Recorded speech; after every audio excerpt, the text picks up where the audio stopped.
time for Arkansas Travelers Baseball on the ticket Total Sports 1380. Arkansas Travelers Baseball is brought to you by Miller Lite, ITT Technical Institute, Coca-Cola, Sonic Drive-In, BC Powder, and by Allstate Insurance. And now for the ITT Technical Institute pregame show. Let's go to the ballpark.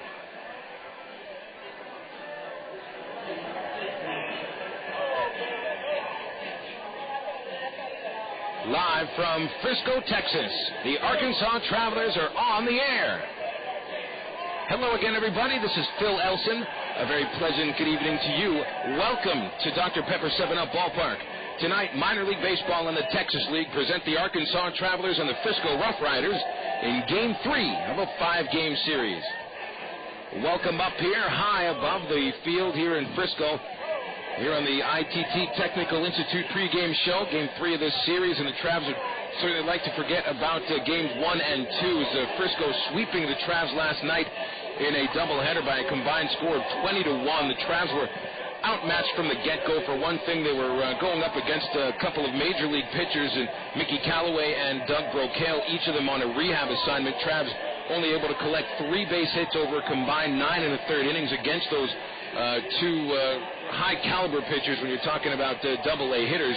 But the double-A hitters on the other side, the Frisco RoughRiders, they had no trouble in smacking out 20 runs and combined over the 2 games for 23 base hits. They hit 5 home runs, and really just it was over from the word go. So today the Travs, however, have a better chance. They're going to go up against a pitcher that they already have had good success against in John Hudgens, who told the rubber last week at Raywinder Field, giving up 4 solo home runs in a Travs 5-1 victory. And Joe Saunders takes them out tonight. Saunders, who dealt very, very strong baseball in his last outing for his first double-A win, held Tulsa to just 1 run and 6 hits over 6 innings. So it seems it might be a little bit more of an even matchup tonight as the Travs look to break a 4-game losing streak and get back into the winning column. Still haven't won a game in the month of August. Beautiful ballpark here in Frisco, and we'll sit down and talk about this ballpark as well as many of the other parks around the minor leagues and the 2 new major league stadiums as well, as Joe Mock, the ballpark guide of baseballparks.com and Joe Mock's baseball park guide, he'll sit down with us for about a 9-minute interview. Good to talk with Joe as always, and we'll be talking with Joe on the pregame interview right after this break on the ticket Total Sports 1380. My company is currently going through a transition, and I'm part of that transition. I needed new technology, new ideas for a changing market. Welcome back to the Earned a Bachelor of Applied Science degree in Electronics Engineering Technology in 2002, and a Bachelor of Applied Science degree in Automated Manufacturing Technology in 2003 from the ITT Tech in Indianapolis, Indiana. My education at ITT Tech was the right decision for me. To find out more about ITT Technical Institute, call 1-800-ITT-TECH or visit us on the web at itttek.edu. ITT Technical Institute, education for the future. Emergency hotline, can I help you? Yes, I need help. All right, sir, what's the problem? I can't taste my beer. I take a sip, I feel it in my mouth, but there's no taste. Okay, sir, stay with me. What's your name? Robert. Okay, Robert, this is what I want you to do. Put the bottle down and step away from the beer. Walk straight down to the corner store and pick up a 6-pack of Miller Lite. Open one, take a sip, and everything should be right back to normal. Don't worry, Robert. It's going to be all right. Next time, try a light beer that actually tastes like beer. Great tasting, fresh selling Miller Lite. Miller, control. Miller Brewing Company, Milwaukee, Wisconsin. I never wanted a desk job, and now I do what I love. I'm a greenskeeper, and I keep the greens and fairways looking great here at the golf course. But as soon as the weather gets nice, that's when my allergies kick in. Pollen gives me sinus headaches and makes my eyes all itchy and watery. So I get a new BC Allergy Sinus Headache Powder. Comes in a red pack. BC Red clears me up fast. So Stand by. Ready? Set. Go. Welcome back to the ITT Technical Institute pregame show here on the ticket Total Sports 1380. Phil Elson with you, and bring back a familiar voice to Trav listeners over the past couple of years, and also our spring training show before the 2004 season. The ballpark maven of the United States and Canada joins us on the pregame show. Joe Mock is out here from baseballparks.com, an all-encompassing ballpark website, one of the best websites you could check out for anything involving baseball parks, news around from baseball parks as well. And Joe joins us here. Joe, it's great to see you. We're sitting here in Frisco with you. We might be playing this interview at another time, but what brings you out to Frisco today? I know this is one of your favorite ballparks in the minor leagues. Oh, Phil, first of all, it's good to see you. It always is. I love the ballpark here in Frisco, and it's kind of interesting that the Travs playing the RoughRiders. I think in all of minor league baseball, there's probably not a nicer new ballpark than the one in Frisco. And, you know, of the ones that are not as new, Ray Winder, I love it. You know that. The quaint aspect of it, the organist, the dimensions, the right field wall, everything is just so wonderful about that. So, I mean, that's as good as it gets, I think, among the new parks and the not-so-new parks. Well, talk about what's going on this year in minor league baseball and Major League Baseball. There's 2 brand-new parks in the major leagues, talking of Petco Park in downtown San Diego and Citizens Bank Park in, I'm not sure what area of Philadelphia, but that's one of the things that you're not quite happy about with the ballpark in Philadelphia. I understand it's a spectacular park, a lot better than the old Vet, but it's sort of in the middle of nowhere in Philly. Well, yeah, since they started talking about replacing the Vet in Philadelphia with a new baseball-only facility, I followed it very closely, weighed in early on with editorial writers and everything else that really that they should put that ballpark in a neighborhood as opposed to just in a sea of asphalt. And they kind of took the path of least resistance in Philadelphia and put it in the sports complex right next to where the Vet used to be. So now there's a big crater right, outside the third base entrance at Citizens Bank Park. And that's too bad because I think a baseball park works best when it has interesting surroundings and fans don't just drive up, park, go into a ballpark, leave it, get in their car and drive away and don't, go to a local pub, go to some stores, anything like that. One of the things about a lot of ballparks that you might not like, and a lot of them that come from the 70s, they seem to just be built in a sea of parking lots. Yes. The Astrodome, Three River Stadium, Veterans Stadium. Busch Stadium's a little bit different. That's right in downtown St. Louis. But parking lots are not exactly pretty to look at. Now, no. Petco Park in San Diego is a little bit different. Very. And that is one of the, when you compare the 2 new parks in the majors this year, that is the one aspect where Petco has it hands down. Its location, I would call very inspired. They could have built it way out, on the edge of town where Qualcomm Stadium still is. They could have put it in the parking lot there. That was one of the proposals they talked about. But, no, they did something much better, much smarter in putting it right down near the harbor, right next to their beautiful convention center, and perhaps best of all, right next to an area they call the gas lamp quarter. Which is a great, great bar, restaurant area. Absolutely. So there's a lot for fans to do before and after games when they go to Petco. When you go to a game in Philadelphia, it's too bad. No, really, there is nothing surrounding the stadium except other empty stadiums and arenas. So that doesn't lend itself. But I will tell you that the parks themselves, both Petco and Citizens Bank Park, are some of the nicest that have opened since the new building craze started in 1990. Both Petco and Citizens Bank Park have so many fun features to talk about that, I think either ballpark it would take several visits before you could really see and digest and appreciate all of the neat features there. And I think in that respect, probably Citizens Bank Park has it over Petco to some extent. Now, if you talk about the game at that ballpark, a lot of people have said Petco Park might be the toughest ballpark to hit a home run now. It's really a pitcher's park. And I'm not sure if Qualcomm was a pitcher's or hitter's park. It seemed to be more down the middle. Yeah. Citizens Bank Ballpark, on the other hand, they say you could hit a pop-up out past left field. So you really have some differing dynamics in the new parks in that aspect, too. Oh, absolutely. And you might have noticed in the news a couple of weeks ago that the pitchers were complaining in Philadelphia that, it's not really as far as what the sign on left center field says. And they measured and it was off by 20 feet. That's amazing. Actually, because there are certain standards that you have to adhere to in order to build a brand new park. And I think it's 335 down the lines to build a new ballpark. Is it 335 down the line? 330, what the rule book says. And in Philadelphia? It has to be at least 400 to center. Actually, the rule book, it's in Chapter 1 of the Major League Rule Book. It addresses down the lines and center field. But you know what happens is that anytime a team wants to do something different, they petition Major League Baseball and say, well, we have an exception. We want to. San Francisco is a good example. Down the right field line, it is shorter than the Major League minimum because there's water right behind it. So they really didn't have much, ability to make it deeper there. So to compensate, they made the wall taller there. Now, in Philadelphia, the hardest place to hit a home run is just to the left of dead center field because the wall is very tall and that's the deepest part of the ballpark.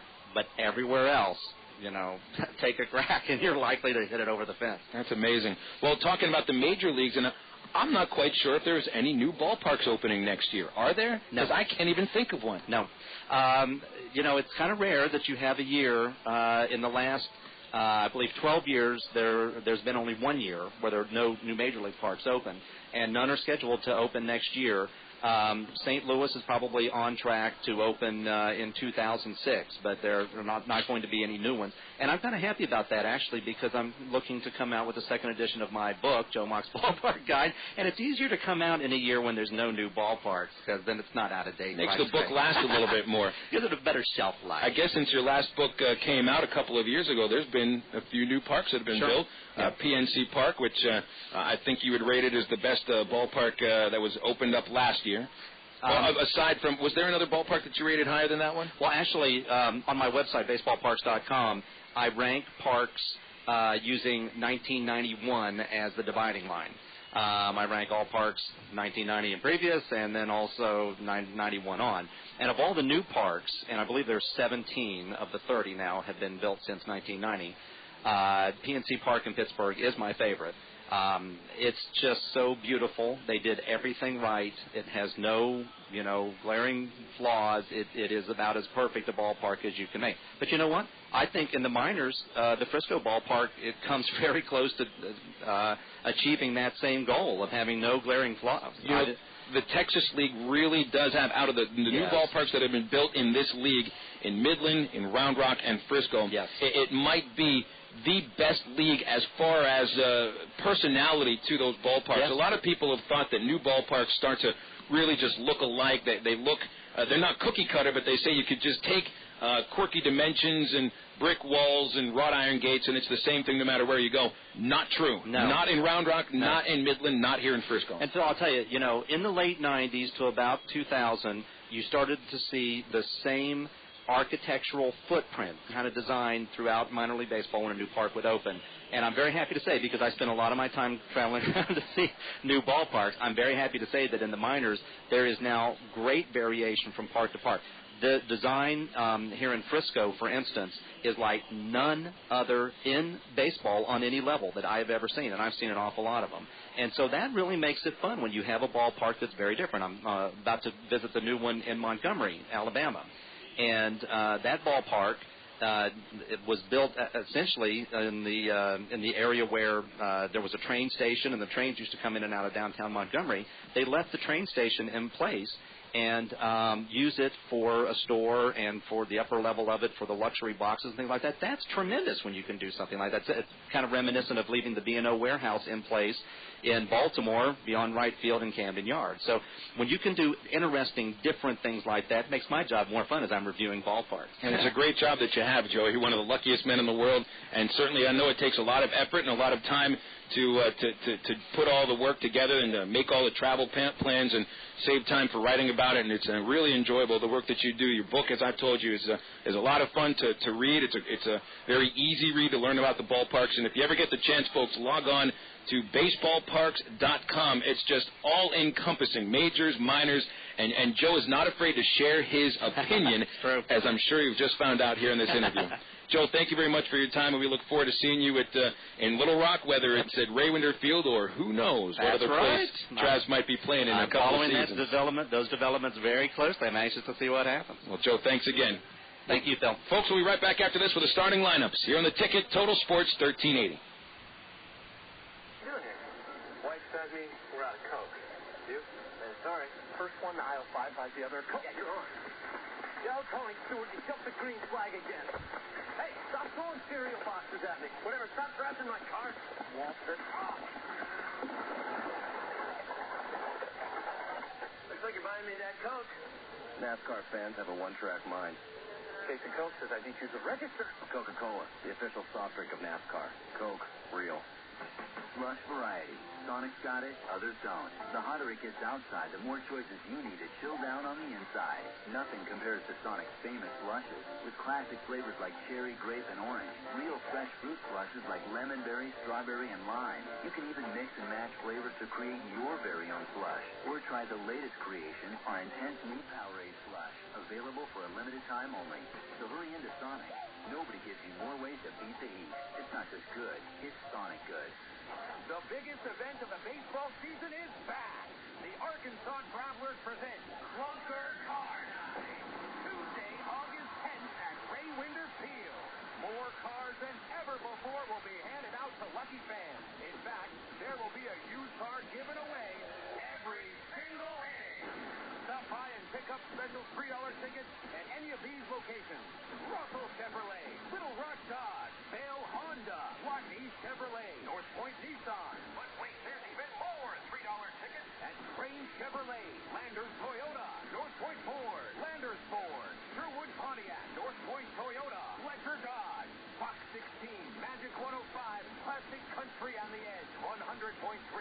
It's Clunker Car Night at Ray Winder Field, Tuesday, August 10th at 7:10. Ready, set, go. Welcome back to Frisco. We're just about 5 minutes away from first pitch as the Travs and the RoughRiders are set for Game 3 of this 5-game series. We'll get to the starting lineups for tonight's ball game. We'll start with Frisco, the AA affiliate of the Texas Rangers, coming in today 25-16. Frisco is in first place, 1 game in front of Wichita, 2 games in front of Tulsa. Rashad Eldridge leads off. He'll be in left field for the RoughRiders with the shortstop Ian Kinsler batting second. Jason Botts hits third. He'll be at first base. Titus Meadows cleaning up in right field. The designated hitter tonight for Frisco, the number 5 batter, Julio Mosquera. Santiago Perez, who finished yesterday's doubleheader with 5 hits, 4 runs batted in, and 5 runs scored, bats 6, and Perez plays third base. Jason Bourgeois batting 7th for Frisco. Will be at second. Rick Asadorian hits 8th. He'll be in center field, and it's Brian Esposito behind the plate. Esposito is the number 9 hitter. Travs in last place, 10 games in back of first place Frisco. Arkansas's lost 4 straight, 15-26 in the second half. That is the worst record in the Texas League since the All-Star break. It'll be Rudy Gomez leading off today. Instead of Rudy at third base, Rudy goes the other way over to first base. It'll be Alberto Callaspo at shortstop. He'll bat second. Nick Gorneault, who stroked the solo home run in the second game. That was the only run the Travs scored yesterday. His team leading 14th on the season. Gorneault bats third. He plays left field. Derek Gibson DHing tonight. He'll be batting cleanup. Jeff Mathis bats fifth as the starting catcher with Mike Elward over at third base. It'll be his first start at third base since April. Elward bats sixth. Jason Esposito bats seventh to play right field. Victor Gutierrez batting eighth at second base. And Tommy Murphy rounds out the starting 9. Murphy is today's center fielder. The pitchers for tonight's action. It's going to be John Hudgens pitching for the RoughRiders. Hudgens, who features a pretty good fastball, a good curve, and a slider, plus a changeup, left 4 fat pitches over the heart of the plate to the Travs the last time they faced him on July 30th, and each of those pitches resulted in a solo home run. The Travs defeated him by the score of 5-1. Hudgens 2-3 in 8 starts with Frisco, a 3.04 earned run average. Hudgens was drafted in the 3rd round in 2003 out of Stanford. He had led the Cardinal to the 2003 College World Series championship and also was named the most outstanding player in the tournament in 2003. On the mound for the Travs, first round selection in 2002 for Anaheim, lefty Joe Saunders makes his 3rd AA appearance. In 2 games, he's gone 1-1 with a 3.27 earned run average and an outstanding job his last time out, holding the Tulsa Drillers to 6 hits, 1 run with 5 strikeouts over 6 innings. Those are the starting lineups and your starting pitchers. That means we'll have the first pitch coming up very soon as the Travs and the Frisco RoughRiders get on for Game 3 of this 5-game series, and we'll bring it to you live here on the Ticket. Total Sports 1380. and apparel companies to get your team into a professional uniform program. Ameripride features a wide range of high-quality custom programs for the manufacturing industry, hospitality and food service, medical or dental uniforms, and professional and executive wear. Call 664-5575 to schedule a presentation with an Ameripride consultant, also specializing in the finest quality table linen, lintel mat, and restroom services. Call 664-5575 for Ameripride. Ameripride, the official garment supplier of the Arkansas Travelers. He joined the Air Force in 1964 and served in the forces in the far corners of the globe. Rising through the ranks, he served as a 3-star general at the Pentagon. His first 30 years of distinguished service will be 20. But if you're Norman G. Leeson, Lieutenant General, retired United States Air Force, that's just the beginning. Today, he's pursuing a new career as Walmart's Vice President of National Government Relations. Norm's journey took him near and far through Asia, Scandinavia, Europe, the Middle East, and Webster University, where he earned a master's degree that served him well in his career. I'm Bob Cousins, member of the board of Webster University. All Webster campuses around the world share the same belief. Education is more than just a degree. It's real knowledge for real world success. It's not information like graduate degrees from Webster University.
Star-Spangled Banner out here at Dr. Pepper 7-Up Ballpark, and as the teams wait for the colors to be walked off the field by the Marine Corps, we will, of course, be keeping it here as the Travs be up first here at Dr. Pepper 7-Up Ballpark. It's going to be a while before they head back into the dugouts.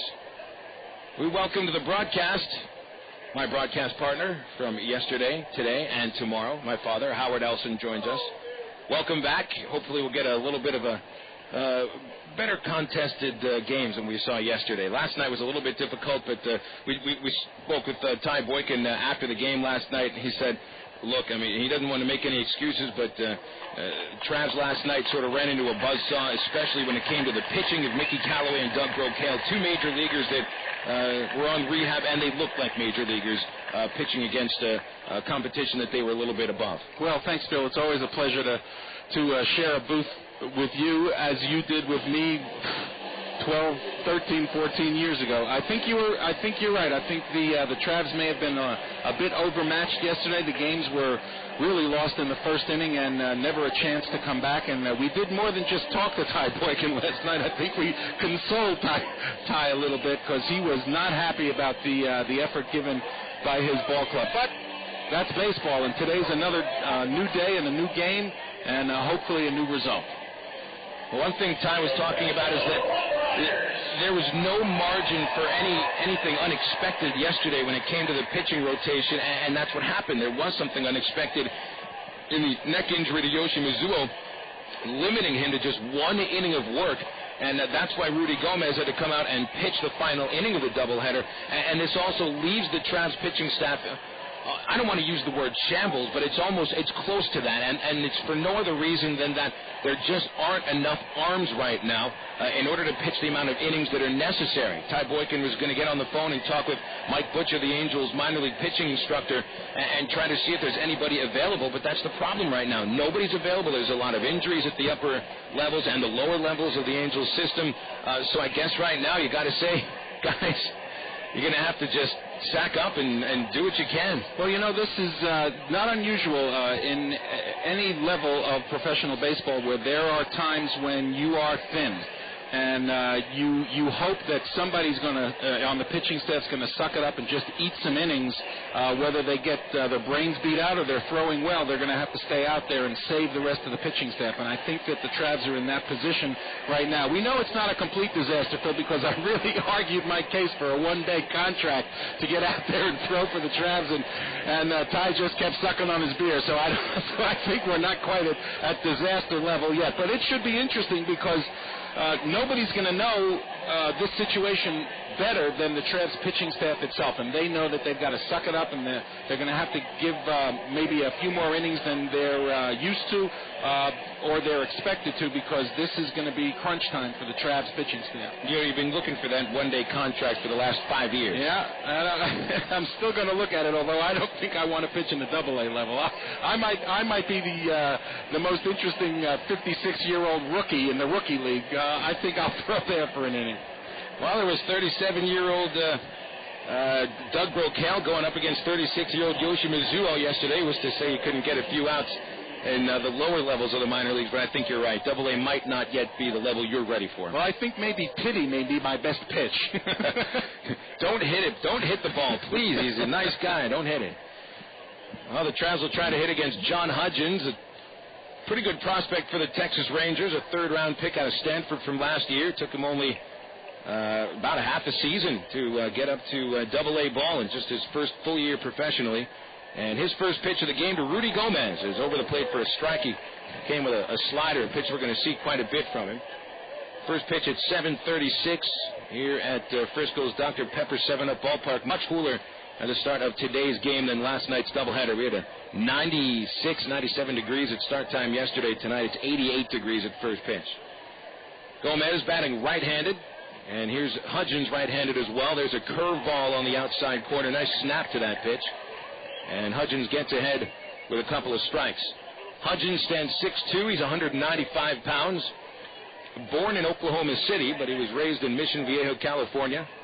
23 years old. He kicks, and here's the 0-2 to Gomez. Way outside. A sweeping breaking ball that started way outside. It ended up almost getting past the catcher. Well, that was on an 0-2 count, and John Hudgens, that was his waist pitch. He's thrown 3 pitches outside. I wouldn't be surprised if he comes inside a little bit now. Gomez enters the game batting .261, 2 homers, 23 runs batted in, and he'll take a changeup outside. And it's 2-2. Yeah, he's living on the outside corner so far. It's interesting, Phil. I've seen more and more a lot of these pitchers at this level are throwing across their body. John Hudgens does not step straight to the plate. He steps a little bit towards third base and then throws across. Now that's supposed to get a lot of movement on your ball, but it doesn't allow you to really come across and throw as hard as you can. Here's the 2-2 to Gomez, and he swings and lines it into right center field for a base hit. Rick Asadorian, the center fielder, was positioned in right center, had to play it on one bounce. Rudy Gomez, who went 0 for 6 in the doubleheader yesterday, starts today's game with a leadoff base hit. Nice way to start. And you got to give a lot of credit to Rudy Gomez playing first base today. Maybe his arm's hurting him a little bit because he had to suck it up and throw an inning yesterday. And for someone who's not used to throwing pitches like that, especially coming over from third base, I think your arm could certainly be hanging a little bit. Gomez makes it on the leadoff single, and Alberto Callaspo stepping up. He'll bat left-handed. Hudgens with a slide step pitch, and Callaspo chops it towards first base slowly. Jason Botts will make the play off the base, run it to the bag himself for the unassisted putout. Has the effect of a sacrifice bunt. Gomez gets to second. And the Travs have a chance to bring home a run with Nick Gorneault and Derek Gibson, the next 2 scheduled hitters. You know, yesterday, Phil, when we were talking to Ty Boykin after the game, he was not particularly happy about the fact that he had to put Rudy Gomez in to pitch. And it's kind of interesting because I think he went to the team and he said, look, we're a little short. We're down by a whole lot of runs. Anybody want to pitch? And there would have been, and a couple of guys that have recently been on the team probably would have been choices before Gomez, as Nick Gorneault takes a strike. Javi Rodriguez and Brent El Chiaro had also pitched it other times during the year. Gomez, the only one left of those three. Gorneault knocked in the only run of the doubleheader last night for Arkansas with a second-game homer. And he'll take a strike again, and it's 0-2, so Hudgens gets ahead. A couple of batters 0-2. He had Gomez with the same count. Rudy took a close 1-2 pitch off the outside corner, then lined his base hit to right center. He's at second, one away. Gorneault looking to knock in his 64th run of the season. It's 280, 14 home runs. Hudgens ready. Here's the 0-2. Gorneault fouls it high in the air and stays alive. Hudgens continues for that inside corner to Gorneault. You know, you mentioned about the fact that his mechanics force him to sweep the ball around a little bit more, and that I don't think that was taught before. It's very new. Pitchers before had been taught not to step across their body unless they're throwing sidearm. Mechanically, it's not a good idea either because it puts a lot of strain on your shoulder. The 0-2, Gorneault takes outside, and with that sweeping breaking ball, Hudgens looks for. So you get more break on the curve. You get a little bit of sink and down and into a right-hander. That's what you're looking for. I'm not so sure about what it does to the curveball, but it does give your straight pitches a lot of movement because it slows them down a little bit, too. I mean, you're not able to follow through in the same way. 1-2 to Gorneault. Swing and a miss off speed breaking ball. Strikes him out. Hudgens seems to have a couple of different speeds to each of his breaking balls. Takes something off the slider, has more of a slurvy effect. Takes something off the curve, and it's more of a rolling curveball, I guess, but he does have some snap on the hard curve. And he just racks up the strikeout. It's his 51st strikeout in only 48 innings at Double-A. 13 walks, 35 base hits. That includes Gomez leadoff single. And today allowing a batting average only 200 in 8 games with the RoughRiders. Designated hitter Derek Gibson will look to bring in Gomez, and the first pitch he'll rip it towards third, and a line drive caught by the third baseman Santiago Perez. Didn't even have to move for that ball. Just a reaction, almost got over his left shoulder, but he was quick enough to haul that one in. So the Travs threatened but do not score in the first inning. Got Gomez to second with one out and leave him there. And so it'll be Joe Saunders coming out to the pitcher's mound for the bottom of the first with no score. We're listening to Arkansas Traveler Baseball on the Ticket Total Sports 1380.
Joe Saunders throwing his warm-ups out on the mound as he's set to take on the Frisco RoughRiders.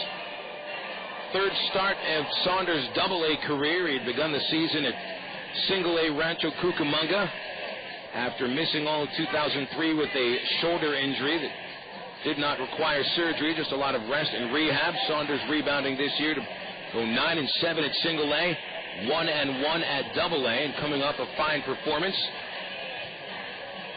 in the second game of a doubleheader on Saturday against Tulsa. A 5-1 final game win. Saunders tossed 6 effective innings, limiting the Drillers to 6 hits and 1 run, and at one point set down 10 consecutive batters. The Travs will really need some innings out of Saunders. Hopefully can go 6, maybe 7. Who knows after that? Saunders not exactly an innings eater this year. He's gone 7 innings only 3 times at single A. This Travs certainly would take 6 strong innings. And Joe set to take on Rashad Eldridge, who steps in to bat in the bottom of the first inning. He'll bat from the right side and take Saunders' first pitch on the outside corner for a strike. It's glad to see Derek Gibson hit the ball hard. He had a rough day yesterday. Too bad he hit it right to the third baseman. The 0-1 to Eldridge. He'll take high, 1-1. Eldridge started yesterday's doubleheader for Frisco with a single up the middle, ended up scoring on the front end of a homer by Jason Botts. It was the first of 5 runs Eldridge would score yesterday. Saunders missing inside with a fastball, 2-1. Well, every time you looked up, Rashad Eldridge was on the bases someplace. Even when the Travs were at the plate, it seemed like Eldridge was on base. 2-1 count. Saunders from the windup, and his fastball misses high, 3-1. I'll tell you, it was pretty much the Santiago Perez, Rashad Eldridge show yesterday. And a little bit of Julio Mosquera and Jason Botts mixed in, just for a little Latin flavor. Here's the 3-1. Eldridge fouls it into the first base seats on a line drive. 3-2. So Eldridge finished yesterday's doubleheader 4 for 6 with 5 runs scored, raising his season average to 285. This was a guy that when the Travs saw Frisco for the last time in the first half, Eldridge was batting in the 220s. He's up 60 points. 3-2 from Saunders is sent to the ground to shortstop. 2 hops and taken by Callaspo, and a strong throw to first baseman Gomez for the out. Let's set the fielders behind Saunders, because it's a little bit different than we've seen recently. You've got Jason Esposito in right field, Tommy Murphy in center, and Nick Gorneault in left. Esposito played a lot of right field before his injury. And the infield almost reminds you of April when Casey Cochran missed a couple of games with a pulled hamstring. Rudy Gomez took over at first base, and there's Rudy at first today. Victor Gutierrez at second, Callaspo at short, and Mike Elward at third base. Ian Kinsler, the batter now, takes low and inside for a ball. Kinsler sat out of the second game yesterday after he was hit in the head on a fastball by Marco Sullivan in the last inning of Game 1. Saunders missing inside, 2-0. Forgive me, Phil, for not remembering things. I'm getting old, but we had the corners switched yesterday, right? Elward was playing first, Gomez playing third. That's exactly right. The 2-0 is over the inside corner on a strike to Kinsler, 2-1. Are they both considered third baseman, first baseman, or is this something unusual? Elward is more than Gomez. In fact, Mike had played more third base in recent years. Pitch low and into Kinsler, it's 3-1. Gomez is more of a second base, shortstop, third baseman, though he's played everywhere this season. Including pitcher. Including pitcher. Only thing he hasn't done is caught and play the outfield. Shades of Cesar Tovar. So Rudy's 9th game at first base. 3-1 to Kinsler, hits the outside corner, called strike 2. Kinsler had a good first game until he was knocked down by the pitch from O'Sullivan. Finished 2 for 3 with a solo homer and 2 RBIs. Saunders with a 3-2 pitch, and it's popped up by Kinsler to the third base seats. Get about 20 rows deep. Well, so far in the first 2 batters that Joe Saunders has faced, he seems to have a little pop on his fastball, but this is not the way to go 7 innings. I mean, he's gone deep into the count for both hitters, and that's not what you want to do. The number of innings you pitch are very dependent upon the number of pitches you pitch per inning. You want to get a guy out fast. Payoff to Kinsler, check swing. The pitch was outside. They'll appeal to first base. Rodney Galloway punches him out, says that he went around. So Kinsler strikes out. That was a close call. We do get a good look at it from up here, and I'm not quite sure if Kinsler snapped his wrists enough and broke the plate. Yeah, I agree. And the same thing happened yesterday, where it looked like a very questionable call. Third strike on a check swing was rung up. But that's out number 2. Strikeout number 7 for Saunders. And now Jason Bott steps up. The switch-hitting first baseman takes outside for a ball. He'll be batting right-handed. Botts, yesterday in the first inning of Game 1, batted left-handed against Nick Roberts and hit a towering home run that hit the fair pole in the right field corner. And he'll line a base hit to right field, and that's a 2-out single for Jason Botts, the first base hit for Frisco. Nice piece of hitting by Botts. Took a fastball in the low outside corner and went the other way. Not your prototypical approach for a 6'5" first baseman who's launched 21 homers. That gives Titus Meadows a chance to hit. The cleanup batter steps up in the first inning with 2 outs, and Botts at first. For Frisco having such an outstanding offensive day in both games last night, Meadows was pretty quiet. 1 for 7. No runs scored and didn't knock anybody home. Big right-handed batter takes a high fastball from Saunders, 1-0. Botts runs a little bit better than his size suggests. Long, loping strides. Short lead at first base. Gomez holds him on playing off the bag. Saunders a good look at him. The 1-0 pitch swung on, a little swinging bunt to the right side of the pitcher's mound. Saunders picks it up barehanded and backhand flips to Gomez at first to end the inning. A little ho-hum play for Joe Saunders, and he strands Botts on base. So each team strands a runner in the first inning. We get to the second with no score. Traveler Baseball returns after this break on the ticket. Total Sports 1380.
Jeff Mathis leads off for Arkansas. We get to the top of the second inning at Dr. Pepper 7-Up Ballpark. Both the Travs and Frisco RoughRiders had a base hit in the first inning. Travs had Rudy Gomez in scoring position with 1 out, but couldn't bring him home. Santiago Perez had a hot shot hit right to him by Derek Gibson for the final out of the first, and so Mathis, the number 5 batter, starts the second inning against John Hudgens. Hudgens, who threw many breaking balls in the first inning, starts the second with a curve low and away. Mike Elward will be on deck. Jason Esposito hits third in the inning. Gutierrez and Murphy, if anybody reaches base. Hudgens, right-hander, and he winds with a 1-0 pitch. Mathis crushes a curveball deep to left field. Way back, and it is gone.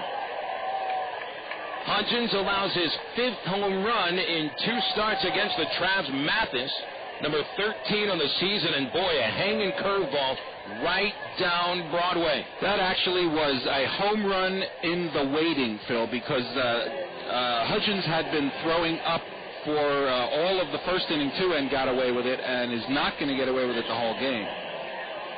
All his breaking pitches were either way off the plate or breaking right into the heart of the plate. And I think that sweeping motion that he uses is an attempt against right-handers to make them bail out. And if you can stay in, and he keeps locating the pitch where it is, he's going to be in trouble. Mike Elward swings and misses at a fastball from Hudgens. And that could not have been more of a perfect home run pitch. Right. Hudgens just allowed his 10th home run in 9 starts at Double-A. Mike Elward, who hit one of them last week in Little Rock, pops a pitch out of play on the first base side for strike 2. It's really a matter of especially the right-handed batters, really focusing on not bailing out with their front shoulder, which you can easily do against a guy like this because the ball looks like it's coming from third base. I mean, he's not really a side armor, but he's a little below 3/4, and that can be a little intimidating. But one of the things you have to do if you're going to do that is you want to establish the inside part of the plate first and then work the outside. 0-2 on Elward. He's hitting .265. Next pitch outside, ball 1. Travs had hit 4 solo homers off of Hudgens last time that they faced him last week in Little Rock, and in fact he had pitched no-hit ball in the first 4 innings before Elward led off the 5th with a home run to left. Here's the 1-2. Missed down and away, ball 2. Elward crushed a fastball that, I mean, when Hudgens gives up home runs, their pitch is right down the middle. He is very good stuff. A fastball in the low 90s with a little movement. Curveball we've seen before, and today has some snap. It just seems to be a little bit inconsistent with everything he throws. The 2-2, Elward fists it foul behind the screen as Hudgens busted him on the handle of the bat with heat. Reminds me a little bit of maybe a pitcher before your time, but a really great one for a long period of time, and that was Jim Bunning. Threw a lot like Hudgens. Former Trav Jim Bunning. Yeah. Senator. Here's the 2-2 from Hudgens. Check swing. They're going to say he went around. Call made by home plate umpire A.J. Lindell. Hudgens gets the strikeout on a low fastball, and Elward whiffs for the 3rd time this series and the 5th time in his last 9 at-bats. Elward is struck out. You know, another pitcher that gave up a lot of home runs. In fact, most home runs ever hit all time. Still a Hall of Famer. I was talking about him last time Hudgens pitched. Robin Roberts of Philadelphia fame. Esposito, left-handed. He swings, grounds the first pitch to the shortstop. Ian Kinsler gobbles it up. And a sidearm flip to first for out number 2. Now, you can accept home runs as long as there's not many men on base. And the interesting thing about Hudgens, all 10 home runs he's given up at Double-A have been solo homers. Hasn't had a man on base yet when he's given up a home run here. But still, I mean, 5 home runs over. I mean, he pitched 6 innings in the last game against the Travs. So let's say that's 5 home runs in 7 2/3 innings. Who cares if they're solo or not? That's still a lot of runs. Victor Gutierrez at the plate takes a strike on the outside corner. John Hudgens is still living on the outside corner. I haven't seen a pitch on the inside yet. He's using that sweeping curveball and sharp slider on the outside corner, and he's just living there. 0-1 to Victor, sent back to the screen on a fastball. He came inside on that pitch, tried to jam Gutierrez. Victor in the doubleheader yesterday was 1 for 4, hitting 3 straight games. Hudgens with 2 strikeouts, and he'll look to whiff Gutierrez to end this 2nd inning. And here comes the 0-2 pitch. Gutierrez sends it in the air to right field, close to the line. Titus Meadows coming over and making the catch. Didn't play that ball perfectly. Had to make a shoestring grab. Misread it off the bat. But Meadows brings it in anyway, and the Travs are finished in the 2nd inning.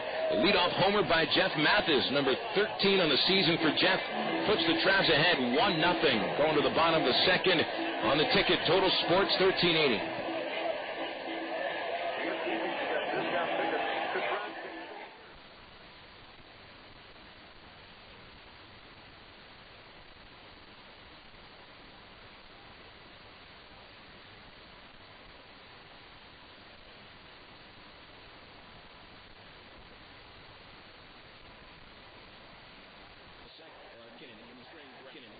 Straight games.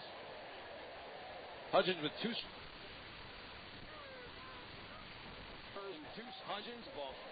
Hudgens, right-hander, and he winds with a 1-0 pitch.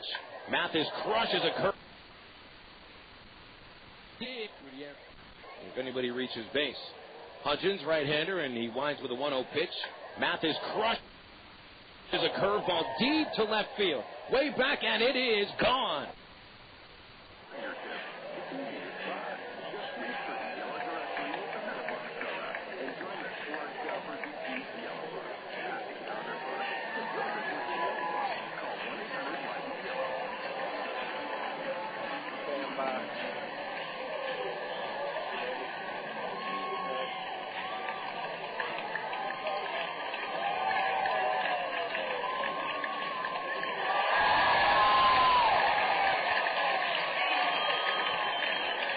the cheers you hear are not because the Travs are leading 1-0 out here at Frisco, but because of the dancing umpire, a routine that they routinely do here at Dr. Pepper 7-Up Ballpark, along with the Frisco Orange Ball of Fur mascot.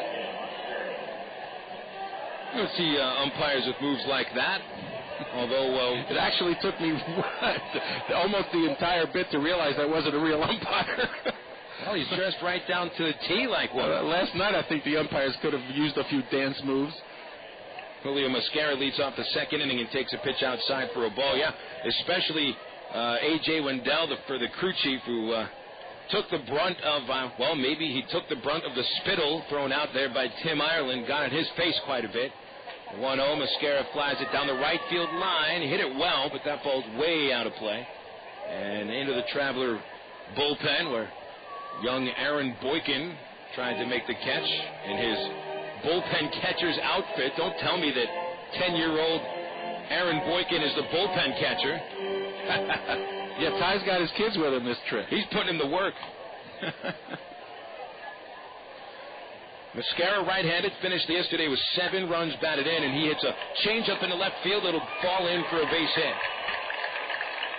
Saunders leaving that pitch over the outside edge of the plate, and Mosquera waited for it. Didn't get all of the ball, but positioned it right into the left field line. And a leadoff single for Mosquera, his 4th base hit in the 3 games of this series. You know, resulting from yesterday's ejection of Frisco manager Tim Ireland is that Ireland is suspended for today's game. He is not managing Frisco tonight. In fact, he's at the ballpark, or can be at the park. I'm not sure if he's here. But he's allowed to sit in the seats.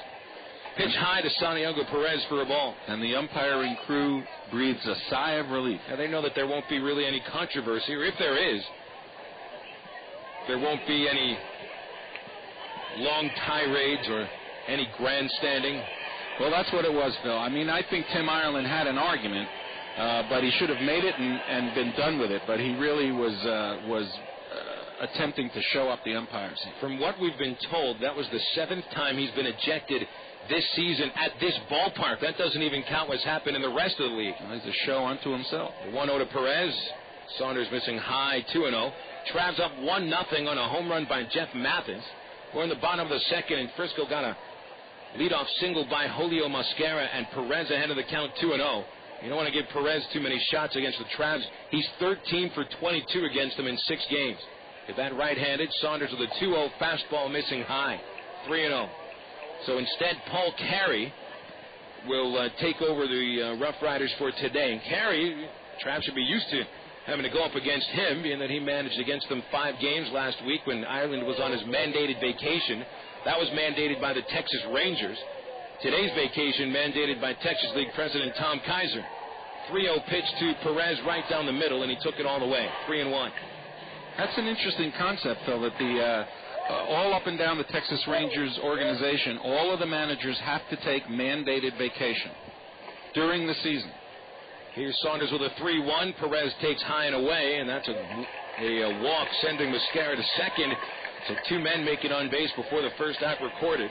Brings up Jason Bourgeois, and it's not only the Rangers that have used this tactic. Also, the Arizona Diamondbacks have granted their managers vacations during the season. And the reasoning behind it, and it makes some sense, is that a lot of these minor league coaches, minor league managers, they don't just work during the baseball season, because the baseball season is year-round now. You've got guys playing in instructional league, Arizona Fall Leagues. There's the winter leagues in the Caribbean. They're thinking of even opening up the Hawaii Winter League once again. And you've got spring training. There's really not all that much time that minor league managers and coaches get off anyway. And so it's good for their sanity. I would actually think that some other organizations will slowly start to pick up on that, and you might see a couple of teams start to grant more vacation time during the season.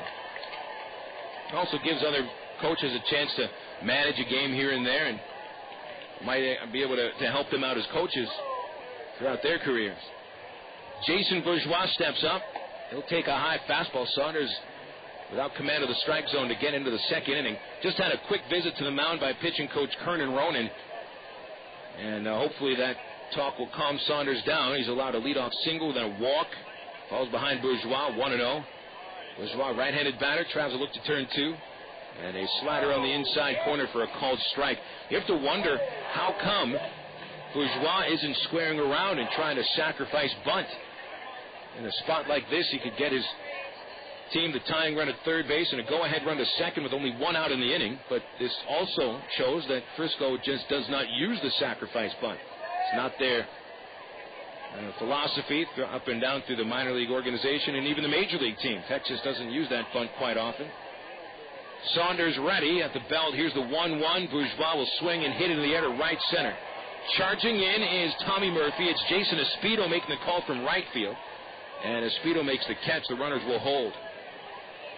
This season, the RoughRiders have only used 15 sacrifice bunts, and that's least amount in the Texas League by far. When you look over at the Travs, there's a couple of players that are almost at 10 sacrifice bunts on the season. Alberto Callaspo with 9, along with Tommy Murphy, each of them with 9 sack bunts. Just depends on how, I guess, you value the out. Bourgeois, who hits only 250 without much power, might have been a better example of a batter that could sacrifice an at-bat. Then you've got 2 batters behind him who haven't done much this year. Rick Asadorian will send a foul ball out of play. Well, the simple equation is, would you rather have first and second and somebody swinging away, or second and third and 1 out? The part of it that doesn't tally into the equation, though, is that with first and second, the bunt's got to be really, really good, because you've got a good chance to either get one of the lead runners or a double play. You don't have very many places to put that bunt in this situation. Saunders from the stretch, the 0-1 pitch, a strike called on a slider. Hit it on the low inside corner, gets ahead of Asadorian, 0-2. In other words, you can get away with the bunt with a man on first, and it not be that good a bunt. You've got all of in front of home plate. With first and second, you're going to want to push that bunt up first base, and that's not always that easy to do. Asadorian, right-handed batter, hits .231. And in Game 2 last night, he was 2 for 4 with a double and a triple. Saunders ahead of him, 0-2. Next pitch, missed outside Mathis. A snap throw to second, and back in there, Mosquera. Mathis trying to get Mosquera back for last week's incident, in which Mosquera picked Jeff off of first base from his knees from behind the plate. Is that what that was all about? Partially. Always hold my breath when I see a catcher who starts getting throw happy. Well, Mosquera was throw happy, but he picked off 2 Travs last week in Little Rock. 1 ball, 2 strikes on Asadorian.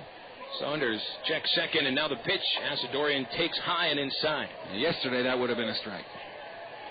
But tonight's home plate umpire, A.J. Wendell, has a bit of a smaller strike zone than Rodney Galloway, tonight's first base umpire. Jason Stein at third. Wendell is a very consistent, concise umpire with his strike zone. I'm not sure if you call him a hitter's umpire or a pitcher's ump. Saunders 2-2. Fouled back. A good fastball on the outside half of the plate. Asadorian got a piece of it. Well, I would only hope that the home plate umpire is not too affected by where the catcher is setting up, because for John Hutchins, in many cases, his catcher, Brian Esposito, was setting up off the plate. Now, with Greg Maddux out there, you might get that as a strike, but you wouldn't want to do that even if he hits the glove, because in many cases, and we'll see in the next half inning, catcher's way off the plate. At second base, Mosquera, Perez at first. 1 out, and the 2-2 pitch is hit in the air pretty well to center field. Back Murphy with a beat on it, and the wind blows it further back in. He'll make the catch. The runner's tag. Here's the throw to third base. Right on the money. Mosquera is meat at third base. What a throw by Tommy Murphy.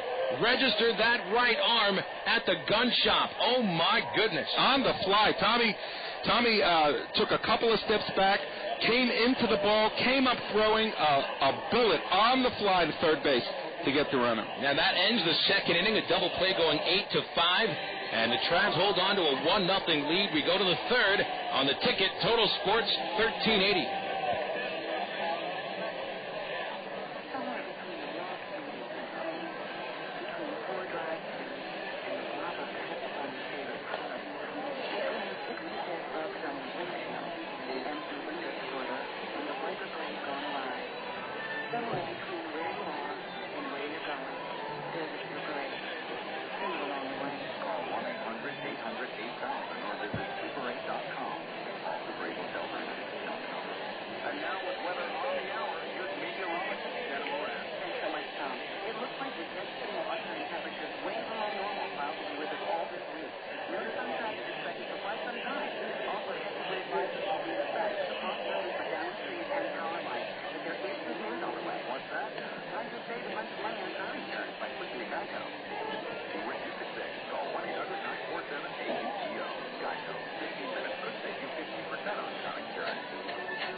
1-0, Travelers leading in the top of the third inning, and they look to add to it with Tommy Murphy leading off.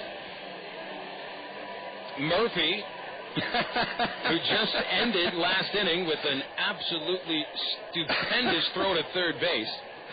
I'm laughing, Phil, because I grew up with Phil Rizzuto at Yankee Stadium constantly saying, "Isn't it funny how the guy who makes a great play is always leading off?" And here it is. And Murphy leads off with a foul ball out of play. I was going to say it, but I mean, it's probably one of the more used cliches in baseball today. Yeah, well, there's no connection, so it doesn't necessarily happen any more often than you would expect it to happen. Well, fans are still remembering Murphy's throw, and we'd heard a lot about Tommy's arm all season. Moved out from shortstop to center field for the first time this year. And he was put in center field because he has good range, good legs, he runs well. And more than anything, he just has a rocket arm. And I've seen a little bit of it during batting practice and during fielding drills, but not until that last throw we see the full extent of how strong Tommy's arm is. And not only fouls a pitch back in the count 0-2. Excuse me, Phil. Not only was the throw strong, but it was done properly. I mean, he gave himself a little head start, a little wind up. He came into the ball with a step, and the ball did not waver. I mean, it didn't sail, it didn't sink. It was on a fly to the third baseman, a strike. Hudgens with an 0-2 pitch. Murphy taps it up the middle. Second baseman Bourgeois, good chase, but couldn't get there. And the ball into center field, so Murphy starts off the third inning with a single. Well, how many times do you see a guy make a spectacular play to end the inning and then lead off next inning with a single up the middle? Yeah, it happens all the time. Especially today. Holy cow. Rudy Gomez, the next batter. So the Travs record 3 base hits off Hudgens over the first 9 men that come to the plate. Gomez had the first one, a leadoff single in the first inning. Murphy will take his lead from first. 17 steals on the season, and he doesn't have to worry about Mosquera snapping off all those throws from his knees to first and second because Esposito is the catcher. Gomez takes a slider low for a ball. Now, we haven't seen much of Esposito's throwing arm, but Mosquera has a great arm, very strong, and especially right with great accuracy. He gets the ball right on the base, and he's been throwing from his knees as well. The Travs have been a little reluctant to steal off of him. Hudgens with a 1-0 slurve over the outside corner, called strike one to Rudy. That may be a Latin style because I can think of the other 2 catchers that actually do throw from their knees are Benito Santiago and our old friend Tony Pena. To the stretch, Hudgens. Murphy takes off. The pitch inside. Esposito throws to second, and it's not in time. He got a tremendous jump. Tremendous jump. Not a bad throw at all by Esposito. A little bit high. But even a throw right to second base would not have caught Murphy. He's in there with number 18 on the season.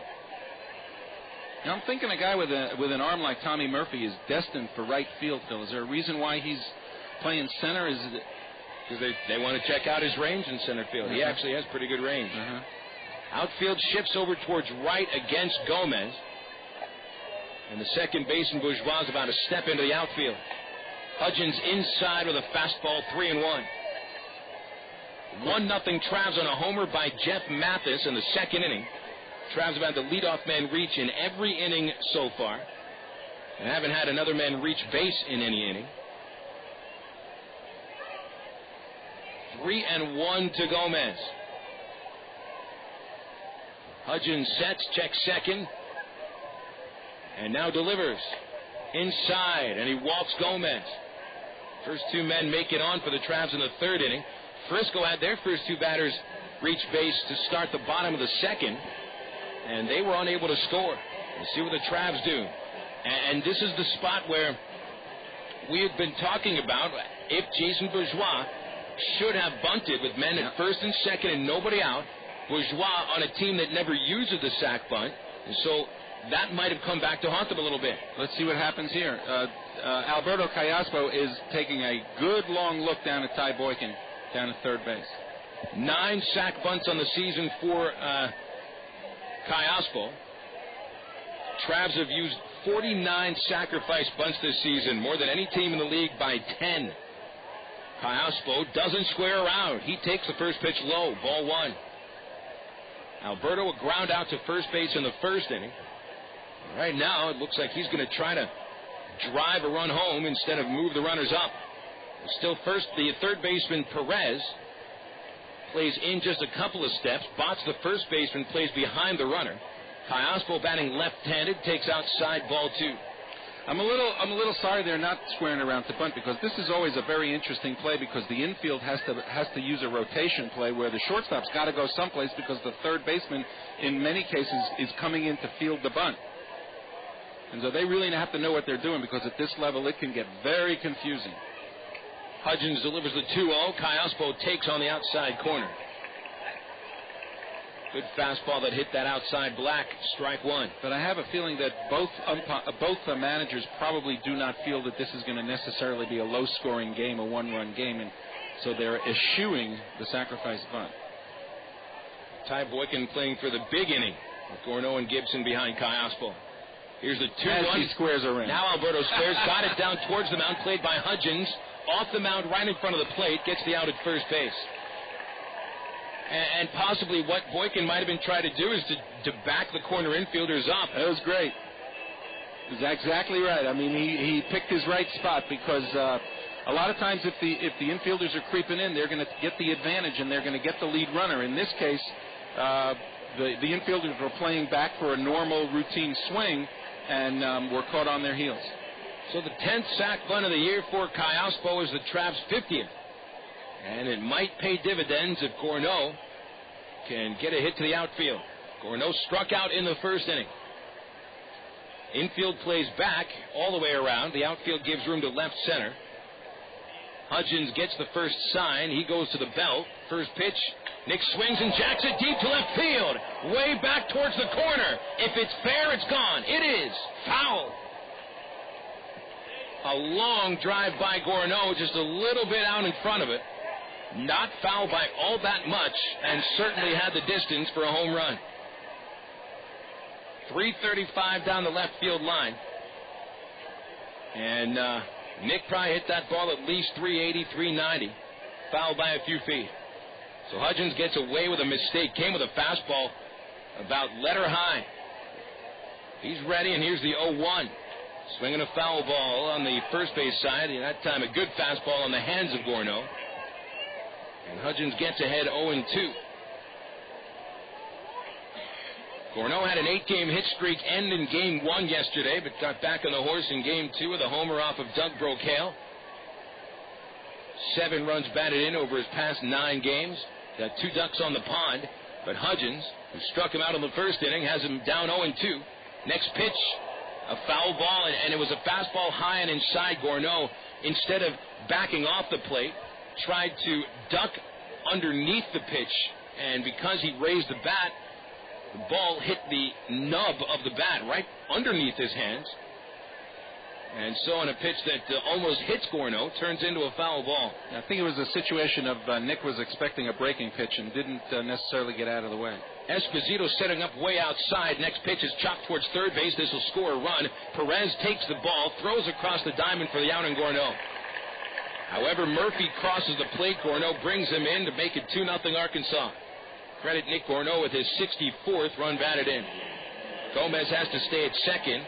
2 outs, and the cleanup batter, Derek Gibson, comes up.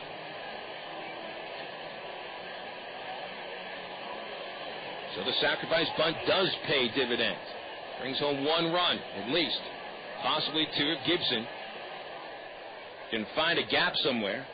Gibson hit a sharp line drive on the first pitch he saw in the first inning. Hit it right to the third baseman for the final out. Hudgens starts him with a fastball in the low outside corner. Strike 1. 2-0 Travs. 2 runs on 3 base hits. Right now the key is that the Travs have had the leadoff man reach 3 times in just that one hanging curveball to Mathis.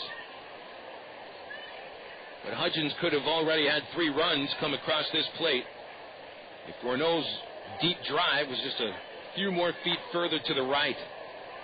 Gibson hits a ground ball foul off the third base screen, and it's 0-2. Well, Hudgens isn't having much problem getting ahead of batters today.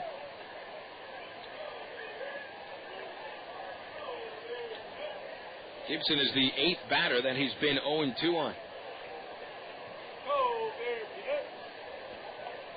Gomez still at second base. Look at where Esposito is, Phil.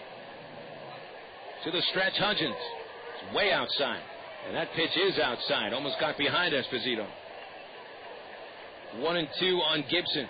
Brian Esposito wants that waist pitch at least a foot outside because that's where he's setting up. I mean, we are over home plate, directly behind home plate, and when Brian Esposito sets up for that 0-2 pitch, we can see home plate. It wouldn't matter if the pitch hits his glove or not. You're that far off the plate, you don't get the call. Now he sets up on the inside corner. The pitch to Gibson is grounded hard, but foul down the third base line. Gibson's been right on a couple of pitches, just a little bit ahead of them. And each time Hudgens tries to come inside, I think he's also thinking of the idea that he doesn't want to leave one right over the middle of the plate. So when he's coming inside, he really is coming inside. Not on that corner, but on the hands.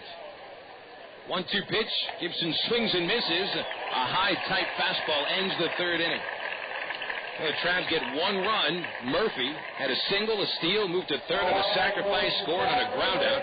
That's manufacturing a run. 2-0 Travs, bottom of the third coming up on the ticket. Total Sports 1380.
Fans, don't forget about Clunker Car Night, and how could you forget about Clunker Car Night?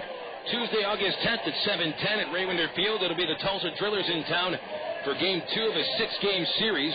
Clunker Car Night features $3 tickets at Bale Honda, Little Rock Dodge, Landers Ford, Crane Chevrolet, North Point Nissan, Russell Chevrolet, Sherwood Pontiac, North Point Toyota, Fletcher Dodge, Guatney Chevrolet, Landers Toyota, and North Point Ford. Also features a free car given away every single inning. That's Tuesday, August 10th. Get your tickets online at Travs.com or dial us up 664-1555. 2-0 the lead for the Travs in the bottom of the third. Brian Esposito leads off. Takes a called strike. Joe Saunders has allowed 2 hits and a walk over 2 innings. 1 strikeout. Esposito, right-handed batter, takes a strike on the outside corner. And the count 0-2. Nice pitch. Just about 90 miles an hour. Nice little tail on it on the outside corner. Saunders, a good pitcher's body. 6'2" and 200 pounds. Strong legs, and this pitch bounced down the third base line. Mike Elwood, a nice backhand play. Long throw to first high. Gomez leaps in the air, brings it on the bag, and Esposito is out. Well, Mike Elwood made a nice backhanded play just behind third base. Took his time and threw a little bit high, and I'm not sure Rudy Gomez is your archetypal first baseman. He looks to be about, what is he, Phil, about 5'10", not a real tall fella. Listed at 5'11". All right, well, maybe he's 5'11" in his high heels, but he went way up and came down just in time.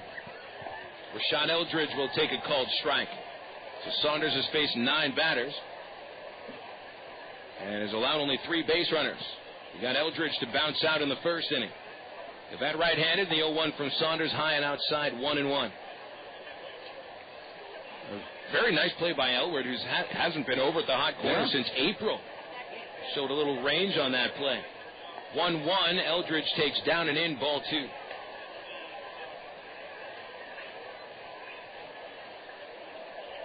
If things were the other way around, if Gomez was at third base and Elwood at first, I'm not sure if they would have been able to make that play. The 2-1 pitch is high and inside for ball 3, and more because Elwood, I don't think, quite has the leaping ability that Gomez has, and he's not all that much taller than Rudy. He actually looks taller. I'm going to look him up. 3-1 pitch is low, and Eldridge draws a walk with 1 out. The second free pass allowed by Saunders. Well, they've got Mike Elwood listed as 6'2", and maybe body type has something to do with it because he's not as stocky as Rudy is, but he does look taller. 1 out walk to Eldridge brings up Ian Kinsler. Arkansas 2, Frisco nothing. Kinsler struck out in the first inning. Rudy looks like a catcher, and if he's not careful, time may put him there. Gomez in front of the runner at first, and Kinsler takes a fastball on the inside corner. Well, Rudy hasn't had much time off this season. When he has, he's also been in the bullpen to catch if both catchers are in the lineup. One is a DH. 0-1 on Kinsler. He's close to the plate and takes a slider inside. Didn't miss by much. 1 ball, 1 strike on Kinsler. Well, I would think that's a very valuable guy to have in the organization. And even if you don't make it as a player, I would think that the organization is appreciative of the time put in different capacities and remembers that. Saunders 1-1. A fastball low to Kinsler, 2-1. Of course, we weren't sure we were going to see Ian Kinsler today. He got beamed yesterday. In the head. In the head. He got up pretty quickly and trying to go to first base. Tim Ireland would have none of that. That was the smart thing Tim Ireland did. Yeah. Came down the line and grabbed Kinsler's jersey and yanked him into the dugout. 2-1 to Kinsler. Strike called on the inside corner. Saunders just caught a piece of the corner with a slider. Now, with Kinsler getting hit by that pitch yesterday, this will tell you just how close he stands to home plate. It was the 12th time he's been hit in only 47 games at AA. And he really is maybe just inches off the plate. Saunders' 2-2 pitch is fouled back. I think Kinsler's going to see more of the same as he goes throughout his career. Standing as close to home plate as he does. That's going to rile a couple pitchers up. And it even looks as he steps into the plate right now that half of his foot is almost outside of the batter's box, because the batter's box isn't right up against up against home. It's a few inches off of it. 2-2 pitch. Kinsler fouls it away the right side, and it remains 2-2. 1 out. Runner at first. 2-0 Travs, bottom 3. But if his entire foot was out of the batter's box, the umpire would have to tell him to change that stance. But as long as a little bit of that foot is still in, he's okay. And his left foot, and he even has a little bit of an open stance, his left foot, the toe, is right up to the chalk line of the box. Toss over to first, checking on Eldridge. He's safe. It actually takes a lot of focus on the part of the pitcher to throw to a guy like that, because you have no margin for error whatsoever if you want to establish the inside part of the plate. And a batter like this has the outside part covered very well. Saunders gets the sign. He goes to the stretch. Count 2-2, and the pitch is grounded down the line at third, and it's foul. But that's one of the drawbacks to having a stance like that, because you can handle the inside pitch, but you can't always hit it fair because you're just too close to the plate. You're not going to get a good part of the bat on the ball with any consistency, and when you do, you've got to be way ahead, so you're going to pull it foul. What Ian Kinsler wants to do is do away with the inside pitches and handle the outside pitches. Another 2-2, high and outside. Pretty good at-bat by Kinsler. He's run it to 8 pitches. The next one will be the 9th. 3-2 count. We'll see if Eldridge is running. Gomez is going to hold him on base. There's a pretty large gap between first and second. Kinsler a bit more of a pull hitter. Saunders ready. Eldridge runs the 3-2 pitch, swinging the line drive, well hit to center field. Murphy going back on it, makes the catch. Ball well hit. Murphy only had to go about 5 steps back. He was in, not really deep center field, positioned right there waiting for it. We actually did a nice job on that ball, Phil, because they say that the hardest ball for a center fielder to catch is the one that's straight over his head, because that's the hard one to be able to judge. You can't triangulate in your mind where that ball's going. And Tommy Murphy took a good look at it and didn't hesitate to go back and made it look easy. Attaboy, Tommy. He's having quite a game today. I'm liking Tommy Murphy in center field. Jason Botts stepping up, 2 outs, runner at first, and Saunders hits the outside corner with a fastball. I asked you previously why he wasn't playing right with the kind of an arm that he's gotten. You mentioned that they wanted to see his range, and of course the corner outfielders are usually known for a little more power. You can get away with a rangy singles hitter in center field. Tommy Murphy's batting down in the order. Maybe that's what they're thinking. Pickoff played first, and Saunders gets Eldridge. Eldridge took about a step and a half to second before the ball was thrown by Saunders. Good guess, good throw, good inning. No runs, no hits, nobody left on for Frisco, and after 3, the Travs have a 2-0 lead at Dr. Pepper 7-Up Ballpark. You're listening to Traveler Baseball on the Ticket, Total Sports 1380. Is this...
Ready, set, go.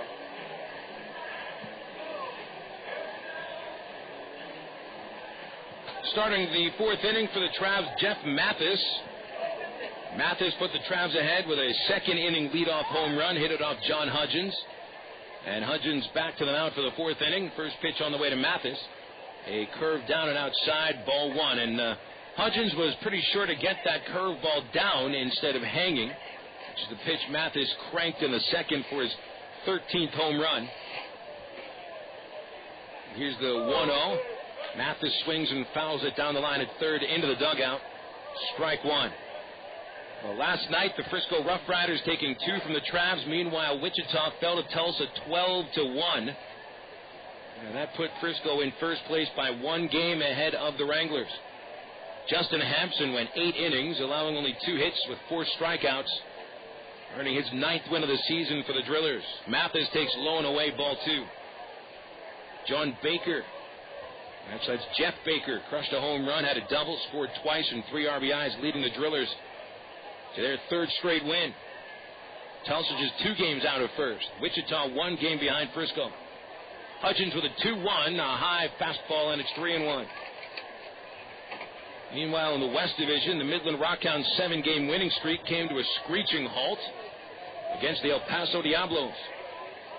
Connor Jackson and Matt Williams each with home runs for the Diablos in a 9-1 beating of the Rockhounds. Mathis takes low, and that's ball 4, a leadoff walk. He's been on base twice, and for the 4th consecutive inning, Travs get the leadoff batter on and send up Mike Elwer. Last 2 leadoff men that reached Mathis and Murphy all scored. Mentioned Midland losing the game yesterday, so they lost a game in the standings to San Antonio. The Missions beat Round Rock 2-1, sending the Express to their 5th consecutive loss. Rich Dorman, 7 innings, 10 strikeouts for his 5th win as a Mission. And Michael Morse hit a 2-run homer, giving the Missions both their runs. Elward all over a pitch, high drive to left field, back on it is Eldridge. He's there and make the catch. Well hit ball by Elward, but it hung up in the air.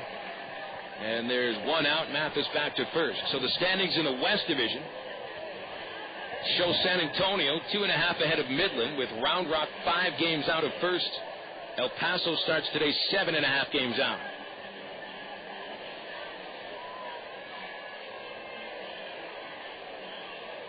And see if anything is happened in the Texas League today. We have a couple of scores coming across. Midland trying to come back with a vengeance. 11-4 over El Paso in the 7th inning in Midland. Jason Esposito at the plate. He takes low for a ball. Tulsa up on Wichita 2-0 in the 5th inning. Round Rock and San Antonio, no score in the 7th. El Paso and Midland, by the way, will have a doubleheader today to make up a rainout from last week. To the stretch, Hudgens. Esposito 0 for 1, and this pitch is grounded slowly towards second base from Bourgeois. He bobbles it, and he'll have to get the out at first base quickly, and he does. I'm not sure that was a double play ball anyway, Phil, so no harm done with the RoughRiders. Although it does push Mathis into scoring position for the bottom 2 hitters of the order. Probably would have been able to get the lead runner out.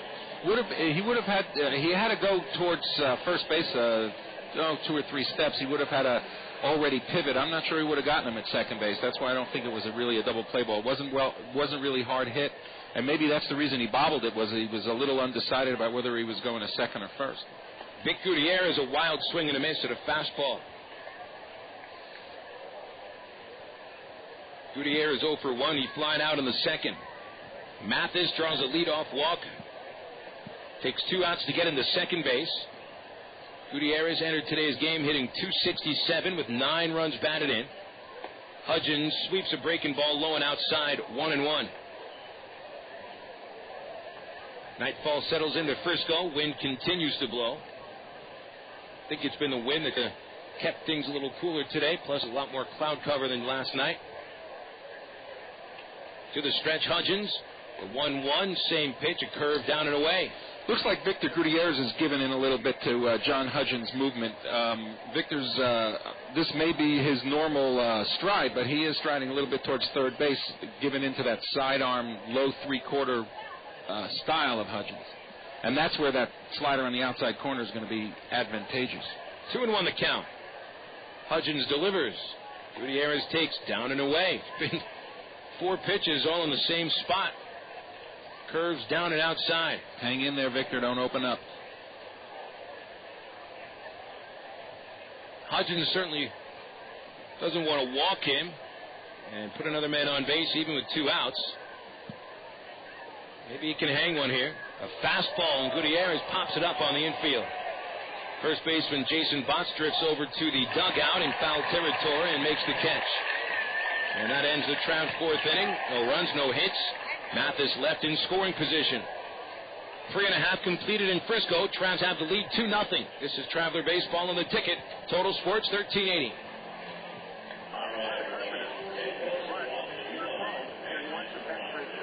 What does he do? Join the union. Bob knows that a union carpenter maximizes. Plus, the union carpenter has access to union training, learning new skills and advancing his career. Carpenter, tile driver, floor layers, and doors. Join now and start enjoying the benefits. The Arkansas Regional Council of Carpenters at 501-568-2500 for more information.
Traveler Baseball brought to you by Miller Lite. You can taste the light beer that actually tastes like beer. Grab an ice-cold can of Miller Lite this year at Raywinder Field, and only a few home games left, fans, I believe. Let's see, we got 8 and 6, 14 home games left. Next one coming up, Monday, August 9th. That's this coming Monday, Democrat Gazette Family Night with $3 tickets located in the sports section of the Democrat Gazette on Monday. Then, of course, Clunker Car Night returns to Raywinder Field Tuesday, August 10th. A used car given away every single inning, and we've got a poll up on our website, Travs.com, to see what you would like to win. We've got the first 4 cars that have been brought to the ballpark up there, which is a 1989 Great Purple Toyota Corolla, a 1990 Hyundai Elantra, an 80 mustard yellow Ford Fairmont, and a 91 Chevy Cavalier. Today, we got a couple of more cars that came in, and we can detail some of those throughout this broadcast. First, Jason Botts leads off the 4th inning and grounds the first pitch towards shortstop. Alberto Callaspo will take care of Botts on a 6-3 putout. 1 away, Joe Saunders. It's Botts out for the first time after he had recorded a single in the first inning. Saunders holding Frisco to 2 base hits over 3 1/3 innings. He's also walked a couple of batters. He also has picked a man off and had a man thrown out on the bases by Tommy Murphy. And so there's been 2 men erased on the bases. Titus Meadows comes up next for Frisco. He bounced out to the mound in the first inning. He's 1 for 8 in the series. Right-handed batter, Saunders starts him with a strike, 0-1. Phil, I'm going to put my vote in for the Toyota Corolla, the grape purple Toyota Corolla, if you don't mind. The 0-1 pitch is low and outside to Meadows. You mean the one with 3 new rims and 1 spare tire on the left front wheel. 1-1. Meadows sends it in the air to right field, slicing right to Jason Esposito. An easy can of corn for out number 2. I have a soft spot in my heart for those Toyota Corollas. That was the last car I let my future father-in-law buy for my future wife before it became my responsibility to buy cars. And that was the kind of a car, a Toyota Corolla, that we drove down to Fort Sam, Houston, Texas, in San Antonio, to start basic training. And the car, the Toyota Corolla, died in Auburn, Alabama. And what happened to it? I had to go back and get it. Julio Mosquera, the batter, sends a foul ball back to the screen. This was a 1974 Toyota Corolla. We came off Interstate 10. The only gear that was working was reverse. I drove the interstate in reverse to get the car off the interstate, and then took a Greyhound bus back to pick it up and drive it back to Fort Sam. You crazy youngsters of the 60s and 70s. Mosquera, a sinking line drive to center field. Murphy sliding in, couldn't make the catch. Ball was in his mitt, trying to cradle it in there, but it popped out. And Mosquera reaches on a 2-out single. What is human? Well, how would you like a 1982 beige Ford Mustang? 2 doors with driver's side door slightly dented, but still has the window that rolls down manually, as opposed to the passenger side that's going to be feeling the heat this summer. AM/FM radio with pretty bad speakers and 3 matching hubcaps. Santiago Perez swings and fouls a pitch back. Travs lead 2-0. We're in the bottom of the 4th. Well, by the way, that 1982 beige Ford Mustang comes from Crane Chevrolet. So you've got a banged-up, used Ford Mustang coming from a Chevy dealer. Clunker Car Night, where dogs and cats get along together. The 0-1, and it's hit back over the mound towards center field. Nice play by the shortstop, Callaspo, behind the bag. He fires to first and gets Perez. Beautiful play by Callaspo. The Travs have brought their A game today. They're leading 2-0 over the RoughRiders. We go to the top of the 5th on the ticket. Total Sports 1380.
We turn around into the top of the 5th inning with the Travs leading the Frisco RoughRiders 2-0.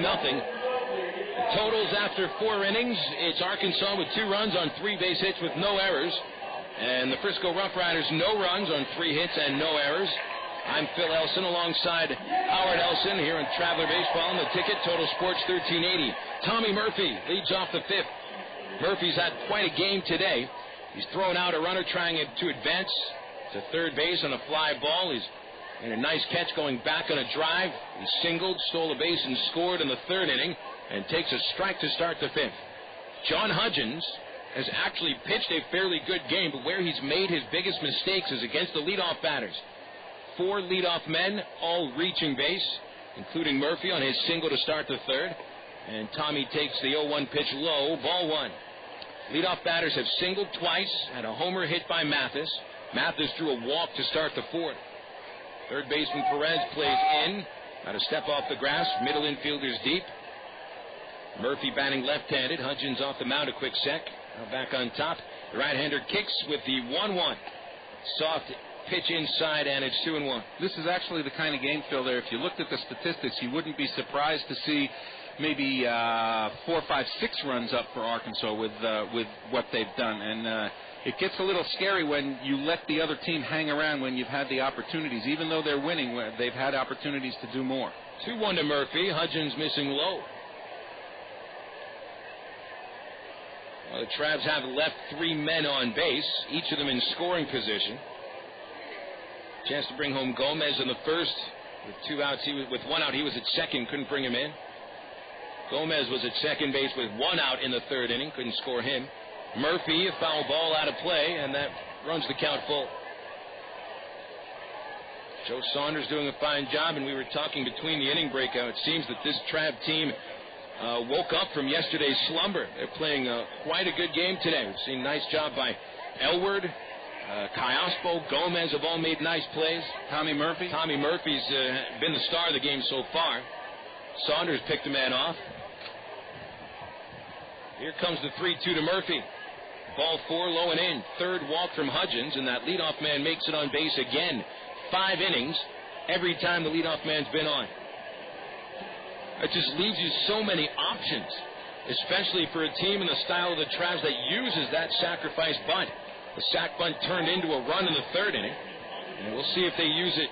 Gomez isn't going to be sacrificing here. At least I don't expect him to. But we may see Murphy attempt to steal once again, although I think Hudgens is going to pay him some attention. Murphy got an easy stolen base at second in the 3rd inning. Takes an average lead. Hudgens throws over to first. Almost picked him off. Murphy just beats that tag. It's a pretty quick drop of that tag. It was a perfect throw by Hudgens. And Murphy was caught leaning. Well, he had such a big jump in the first time he was on base when he stole off of Hudgens. I'm sure he thought that he would get the same kind of jump. Hudgens showed me a little better move. Or actually a move, because he didn't throw over to first the first time. Another throw back to first. Murphy was only 3 steps away. He gets back in there.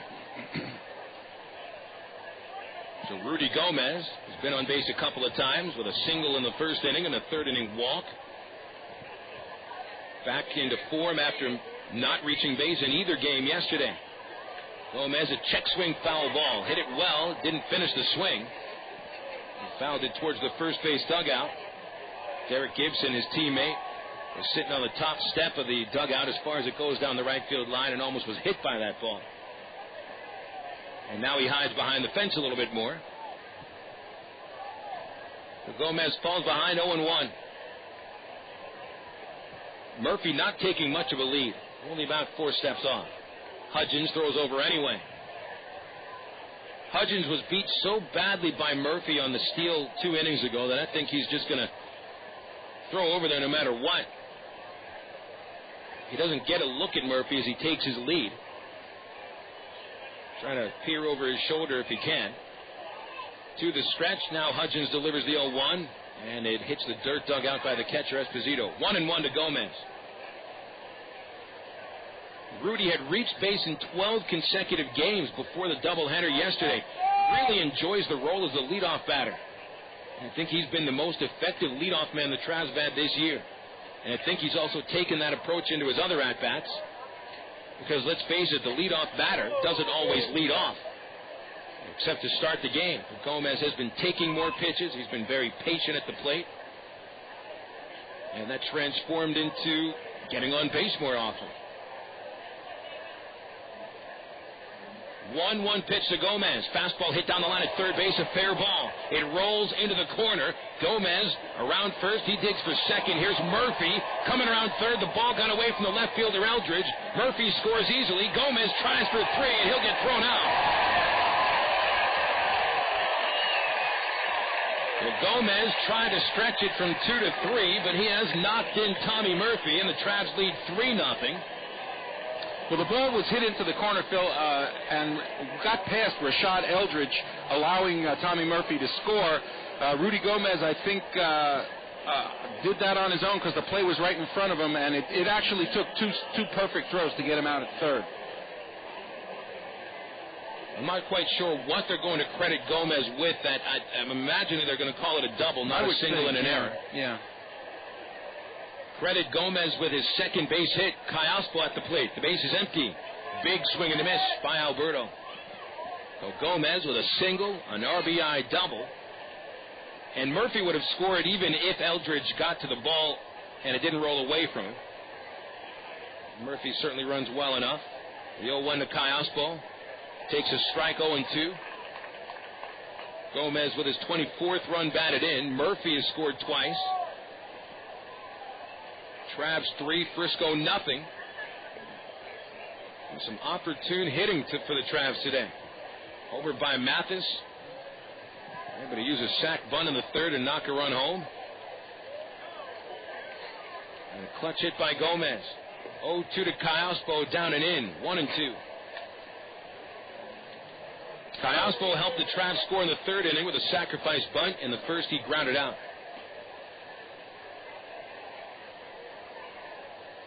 Hudgens, a look at the sign. Right-hander delivers the 1-2. Curve down and in, 2-2. I'm a little surprised that ball got past Rashad Eldridge, Phil. That's the only part of the ballpark, the deepest corner of right and left field that we can't see, but it almost came off almost like in the corner a hockey puck getting thrown into the corner. It hugged the outfield wall. 2-2 to Callaspo, down and in, ball 3. That's sort of, if you're used to playing the corner outfield in your home park, you're gonna know what the ball's gonna do in the corner there. Well, what we can't see in the corner is the entry, the doorways to the home clubhouse. I'm not sure if the ball kicked off of it. There's a little bit of an indentation. Callaspo chops the 3-2 pitch to the second baseman. Bourgeois picks it up, throws Callaspo out, and there's 2 away. But what goes in the left field corner with the entryway to the home bullpen, the home clubhouse, also the same thing in right field with the visitors' clubhouse. And I think if the ball gets into that indentation a certain way, it can bounce away.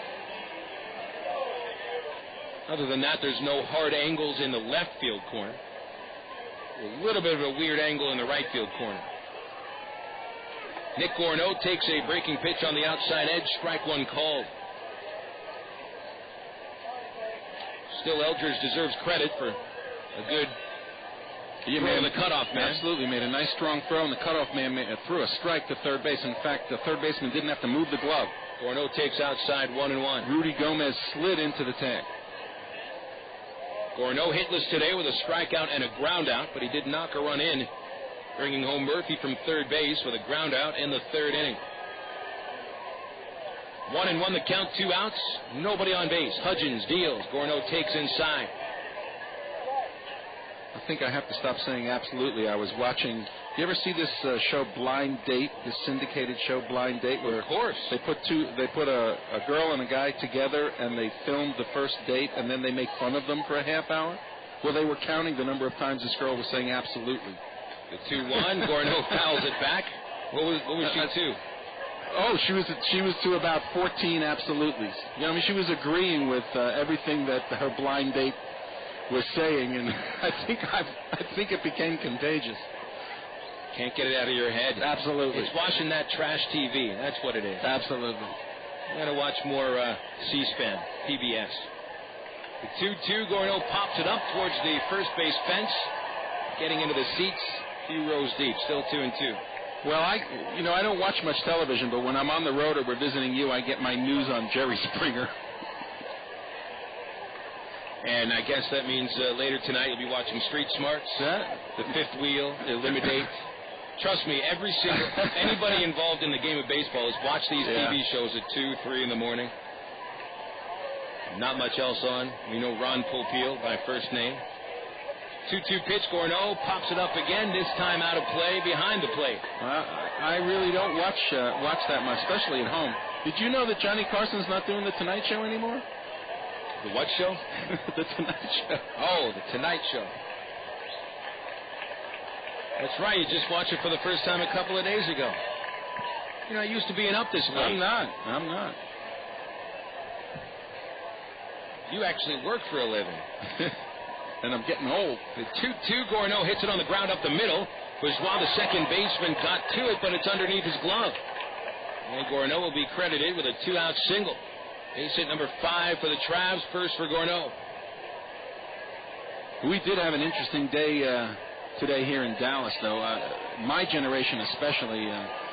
The Kennedy assassination and the presidency of John Kennedy is so important to people of my generation. I was in high school when John Kennedy was assassinated, and to be able to go down to downtown Dallas and Dealey Plaza and be in the Texas Book Depository, just seeing history as it was made when I was growing up was absolutely fascinating. Derek Gibson swings and misses at a fastball 0-1 count. It really is. It was the second time I've been down there in the last 3 months. Todd Takayoshi, the Travs hitting coach, and I went down there earlier, told you all about it, and you said, we're coming to visit you in Frisco. You have to take me there. Right. We didn't have a choice. The 0-1 to Gibson. Swinging a pop-up, and this will get into the seats behind the plate. 0-2 to Gibson.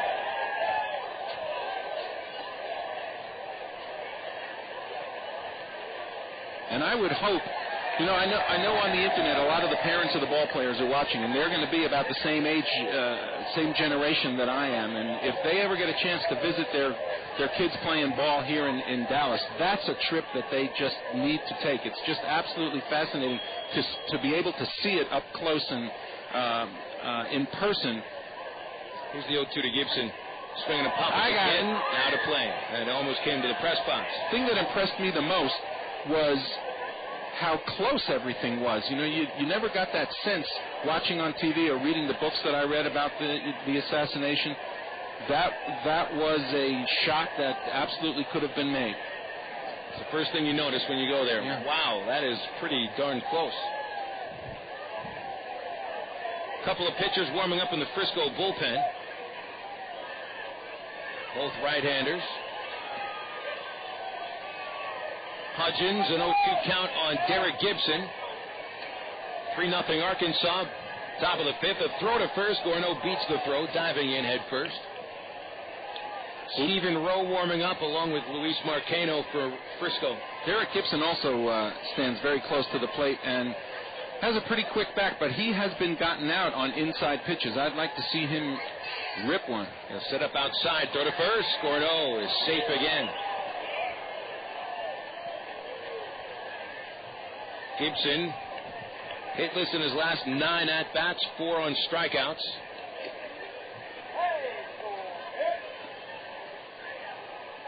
Gorneault takes a 5-step lead. The stretch by Hudgens, and now the pitch. Gibson is hit by the pitch. Tried to hit that inside corner, and Gibson stands so close to home plate. Well, Derek Gibson actually strided into that pitch, and he got hit in the belly button. I mean, he did not have a chance to get out of the way at all. In the solar plexus. Right on the belt buckle. In the breadbasket. It's your turn. In the gut. Yeah. That was a gut shot. Fourth time Gibson's been hit.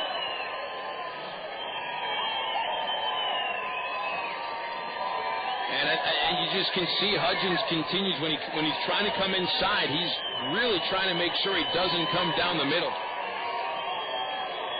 Here comes his pitching coach, Steve Luber, from the dugout. He wants to go talk with Hudgens. So we have to figure out something to do tomorrow with Mom and with my fiancée Julie. They're coming up right now from Love Airport. Well, let's make sure we don't show them that there's a mall next to the motel. How can you miss that mall? I have a feeling I'm going to be spending the day in Nordstrom's. That mall has its own zip code, for crying out loud. I actually wouldn't mind that. Today is, as you know, today is your mom's birthday, and I think we need to get something a little special for her. That's right. Happy 54, Mom. Don't look a day over 30. Well, she'll be real thrilled that you mentioned her age. She's actually, it doesn't bother her, which is good. And she doesn't look a day over 30. And she's not here. And she's not listening. Jeff Mathis stepping up as the conference on the mound took about a minute and a half. Mathis has been on base twice.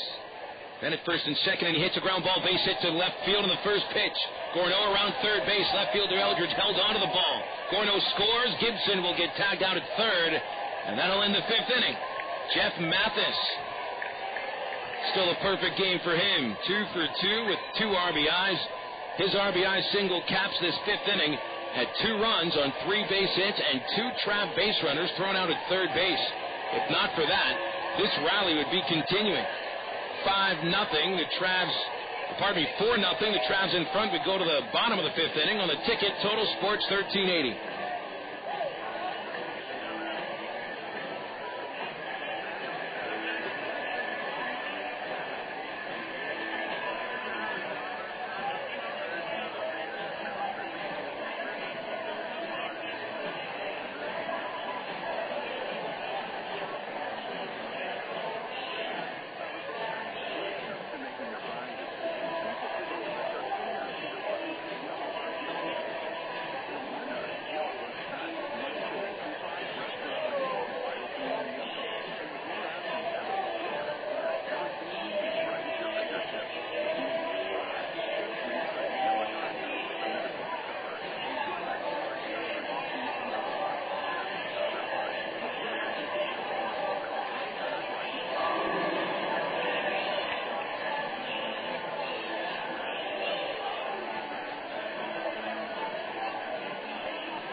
Halfway through tonight's game at Dr. Pepper's 7-Up Ballpark in Frisco, Texas.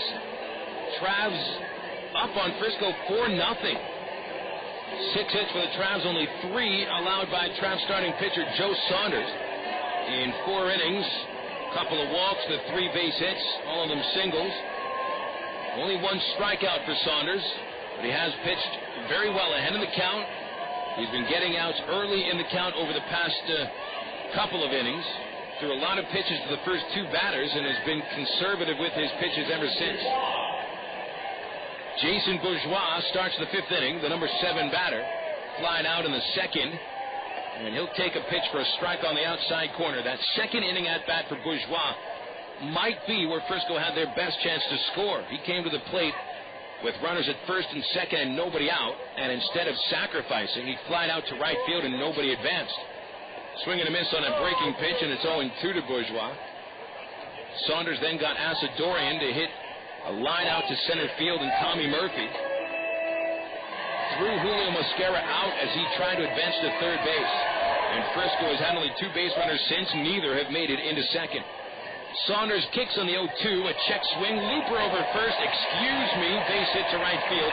Bourgeois trying for 2, and the throw from Jason Esposito is not in time. Good effort by Bourgeois, turning a single into a double. Esposito didn't lollygag after the ball. He went towards the line, picked it up, but Bourgeois was already on his way to second by the time Esposito got to the ball. He actually turned a check swing into a double. That truly was an excuse me. You're absolutely right, Phil. So Saunders had not allowed an extra base hit. He made a pretty good pitch on 0-2 and allows a leadoff double. Rick Asadorian steps up, right-handed batter. He'd fly out to center in the second inning, and he lines one off the glove of Saunders. It knocks him down. He can't find the ball. Asadorian goes to first, no throw. On to third base goes Bourgeois, and right now you got to wonder, where did that ball get Saunders? He might have just deflected it with his glove, trying to do nothing more than keep himself alive. That ball was hit right towards his head. You'll see a replay here. Coaching staff comes out to check on him. That ball got his glove up. It did deflect off his glove. But that's scary because, truly, if he hadn't got his glove up, that would have hit him right in the kisser. And I don't know whether he was stunned by that or just thought that the ball was going through to center field, because it almost looked like he was looking out there expecting the ball to be out there when it actually caromed off towards first base. But he looks to be okay. Saunders almost made the catch. It looked like he actually opened his mitt up while he tried to defend himself from that line drive. The ball went out of the mitt. I mean, it was hit with some real authority. That was a hard line drive. Probably the best ball that Frisco has hit today. Credit Asadorian with a single. And credit Joe Saunders with a bit of a quicker heartbeat than he had a minute or two ago. I hate to see that. Brian Esposito stepping up to the plate. Tries to look to turn 2 on him. And he swings and misses on a high fastball, strike 1. Saunders holding a 4-0 lead, but Frisco trying to rally back in the 5th inning. But Esposito is 7 for 53 at the Texas League this year, including a hard ground out in the 3rd. Right-handed batter, he takes a ball low and in from Saunders. 1-1. I know I'm prejudiced, Phil, but there's nobody that's more vulnerable on a baseball field than the pitcher. I figure you don't finish your pitch 60 feet 6 inches away. You finish it more like 50 feet away. Right. To the stretch, Saunders. Here's the 1-1, and Esposito gets under it, pops it up behind first base, into foul territory. Rudy Gomez leaning into the dugout. He couldn't make the catch. It was away from his glove a couple of feet. So Esposito gets a little bit of extra life. And to be honest, there is a good bit of foul room over towards the dugouts here in Frisco. It's not really a short amount of foul territory until you get into the outfield. In Ray Winter Field, that would have been at least 10 rows deep. And that ball got into the dugout instead here at this larger park. Saunders could use a strikeout. Only one today. 1-2 pitch. High and outside. Came with a fastball, and the count is 2-2. Well, I would imagine the middle infield is playing for the double play, so they'll concede the run to get a couple outs and stay out of a big inning. And this is where what I was saying before comes into play, where the way that the Travs have been playing, as well as they've been playing, you would have expected a couple of 3 more runs and put this game away, and this game is not put away, and it's a little scary because you let a team like Frisco hang around and they're going to take advantage of some things. Saunders to the belt, and the 2-2 pitch hit in the air very well to center field. Going back Murphy, and he's got a beat on it. He'll make the catch. Tagging from third, Bourgeois scores with no throw to the plate. And that's the first Frisco run on a sacrifice fly by Brian Esposito. I'm going to hope that Derek Gibson getting thrown out at third base ill-advisedly last inning doesn't come back to haunt the Travs. Gibson, you can understand why he should not have been trying for third. Gomez had a chance to get into third base. Gibson was out by 5 or 6 feet. Just didn't expect the cutoff man to be where the cutoff man usually is. But that's absolutely correct. 2 men thrown out at third base as the Travs rallied in the 5th inning. What was a 2-run inning could have been a lot more.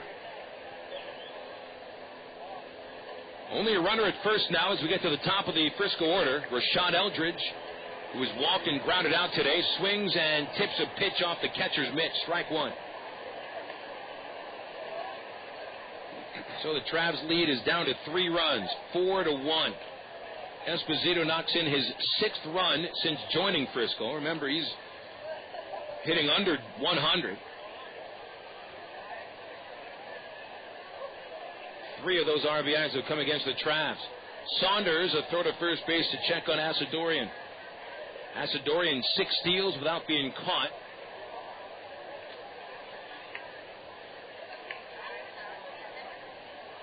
Wind has shifted a little bit, blowing a little bit further out to left field. It was blowing in earlier. Eldridge doesn't have much power, only 2 homers. Big swing and a foul off his foot. Strike 2.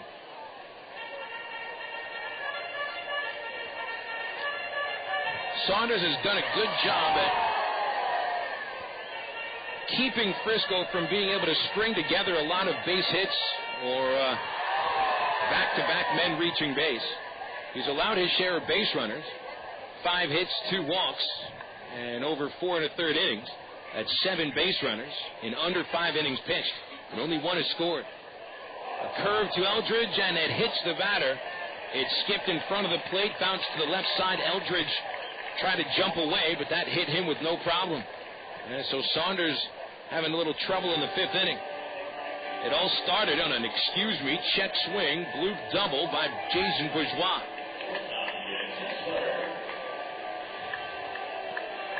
Asadorian then lined a pitch off of Saunders' glove. And after the sac fly, Eldridge is plunked. Only 1 away for the number 2 batter, Ian Kinsler. You've got 2 of the better power hitters in the Frisco lineup with a chance to tie the game with a home run. Kinsler 0 for 2, and he takes a high fastball.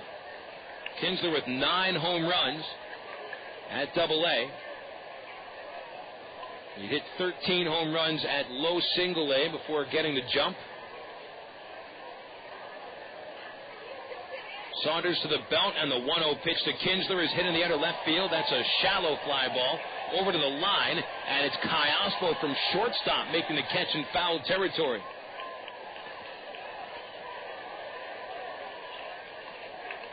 Nice play by Alberto Callaspo. He took a good angle on that ball and had a long way to run, but made up the territory.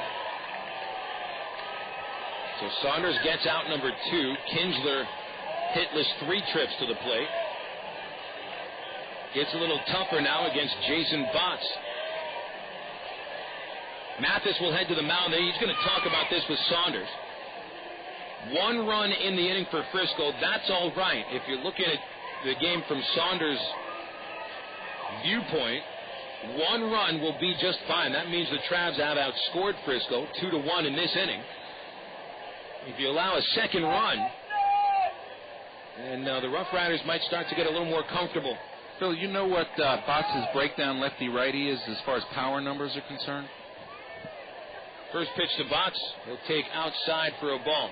Of course, most of his at-bats come against right-handed pitchers, so the numbers will say that he's hit more of his homers left-handed, but he actually hits with a higher average against lefties than righties. I don't have the breakdown right in front of me. Saunders leans in. The pitch to Botts, swing and a miss on a high fastball. Botts has singled and grounded a shortstop today.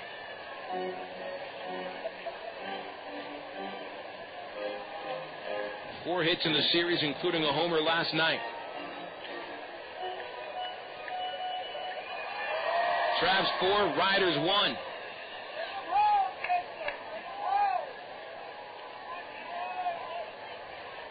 At second base, Asadorian, Eldridge at first, each with fairly good wheels. Saunders delivers the 1-1 pitch. Botts hits it in the ground between third and short. A single to left field. Charging is Gorneault. Here comes the throw from around third base, and it's not in time. And Asadorian slides in with a second run of the inning for Frisco. The Trav lead is cut in half, 4-2.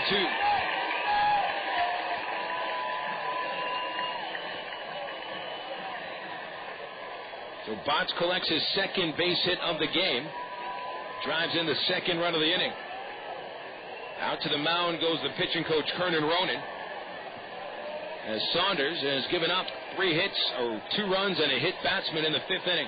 Well, Joe Saunders hasn't done a bad job up until now. He's given them quite a number of innings, and he's given the Travs a chance to win, but he may be running out of gas at this point. There isn't much room in the Traveler bullpen for Saunders to not pitch 6 innings today. They've got Steve Andrade starting to warm up. Andrade, one of the only relievers. In fact, he is the only reliever that did not pitch in last night's doubleheader. And Steve-O warming up right now. Saunders in trouble in the 5th inning. Pardon me, Phil. This is a little early for Andrade, isn't it? Usually see Steve in the 8th or 9th inning. Rowenhurst is available today. Sullivan as well. Cam Esslinger could come out. But Andrade warming up in the 5th. Titus Meadows stepping up. Tying run at first base. Meadows swings and fouls the first pitch to his third base coach, Paul Carey. Makes a nice one-handed play. Flips it into the crowd. 0-1 on Meadows. 0 for 2 today. Meadows with 1 hit in 9 at-bats over the series.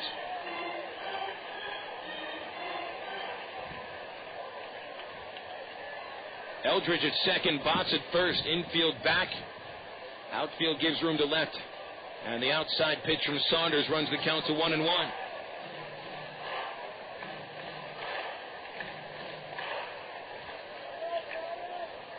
Meadows with 47 runs batted in this season.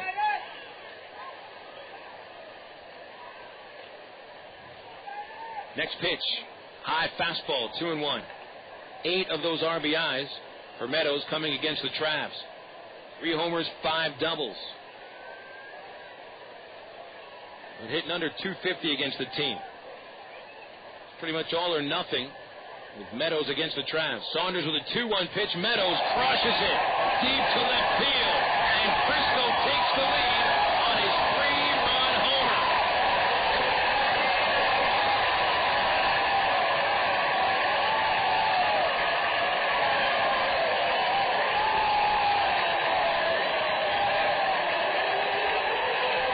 Well, we talked about how well the Travs have been playing the first half of this game, but that they could have been playing better. There could have been, probably should have been more runs put up on the scoreboard, and that it's a little scary to leave a team like Frisco just hanging around, and they're no longer hanging around. They're now in the lead 5-4. It's also maybe a case of an illustration of how thin the pitching staff is, because they've left Joe Saunders out there a little bit too long.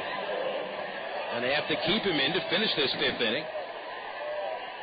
13th home run for Meadows, reaches 50 on the RBI chart. And Julio Mosquera looks to reach base. He fouls a pitch back for a strike. Travs led 4-0 coming into this inning.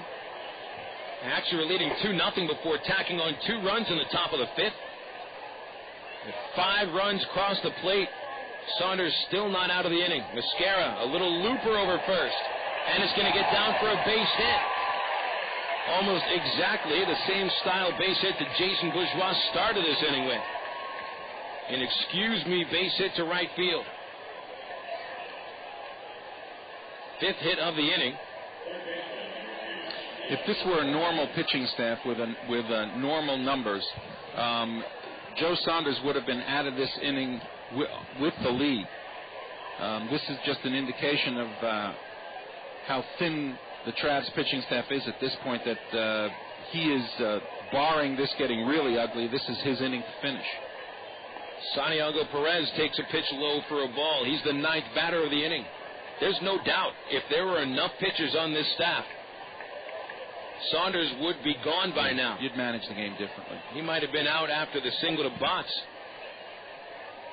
Perez 0 for 1 with a walk and a ground out. He takes a called strike on the low outside corner. And you remember the inning started so innocently with a bloop hit that was on a check swing.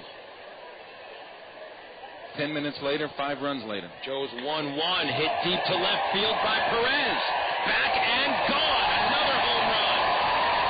Holy cow.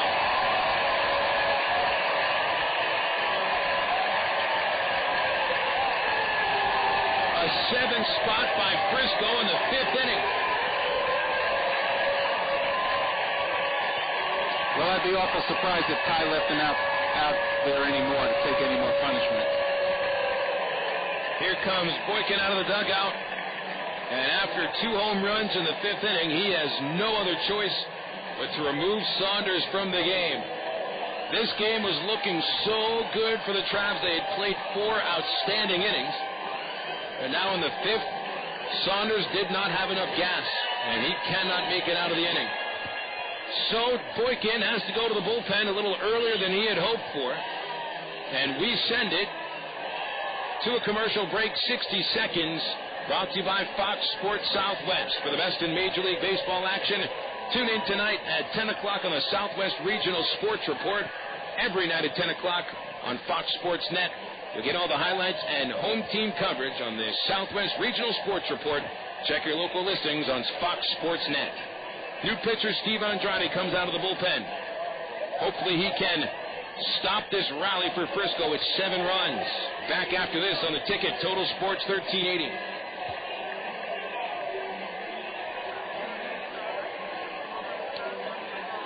That's it.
Nine batters have come to the plate in the 5th inning.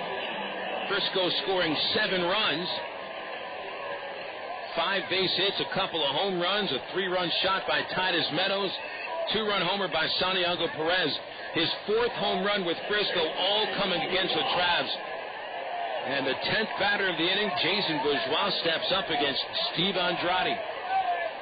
Andrade from the stretch. Bourgeois will take a called strike. This inning started so innocently, as we've mentioned a couple of times.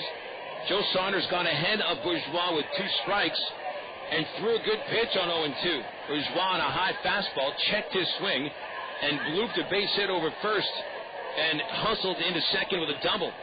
Andrade throws a fastball over the inside corner, called strike 2. Rick Asadorian followed the line drive that came back to the mound. Saunders knocked it down, but couldn't find the ball because the ball knocked him down too. Sac fly hit batsman later. Jason Botts knocked a run in with a single to left field. Meadows homered. Mosquera singled for the 3rd time, and Perez ended Saunders' night at 4 2/3 innings with his homer to left. Pitch high from Andrade, ball 1. Andrade makes his 25th appearance. A win and 2 losses, 4 saves, 2.27 the ERA. Bourgeois chops the 1-2 pitch down the line at third. Backhand play by Elward. He throws it past first. Another man to reach in the 5th inning. Elward had a long throw, and a little bit too long for him as he skipped it in front of first base, and it got by Gomez.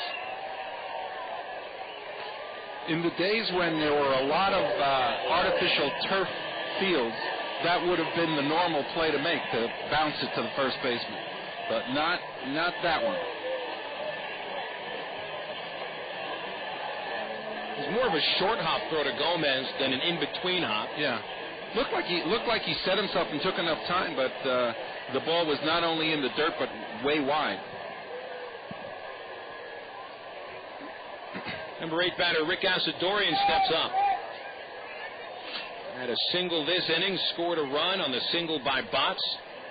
Under at first base, and Asadorian breaks his bat. The ball grounds toward third. Elward has to dodge the bat, make the play, and throw the runner out at first base. And that ends this crazy 5th inning at 7 runs for Frisco. And they get ahead of the Travs at 7-4. Now the road back starts at the top of the 6th inning. Travs down by 3 on the ticket. Total Sports 1380.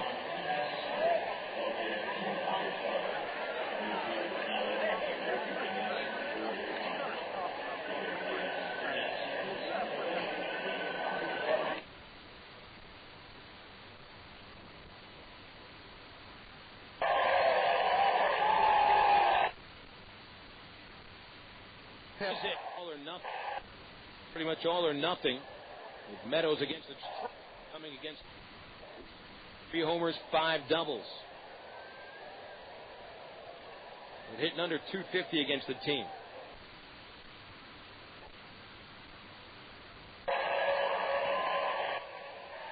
Just going to badly with a Started so innocently with a bloop hit that was on a check swing. 10 minutes later, 5 runs later. Joe's 1-1, hit deep to left.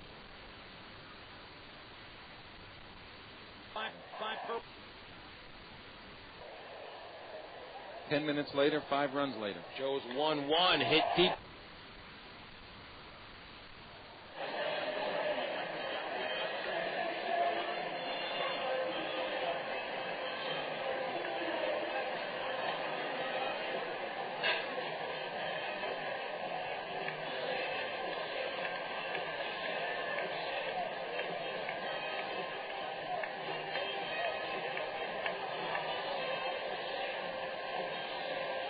Frisco rallies in the 5th inning, scoring 7 runs on 6 base hits, and now they turn the game over to a brand new pitcher, Stephen Rowe.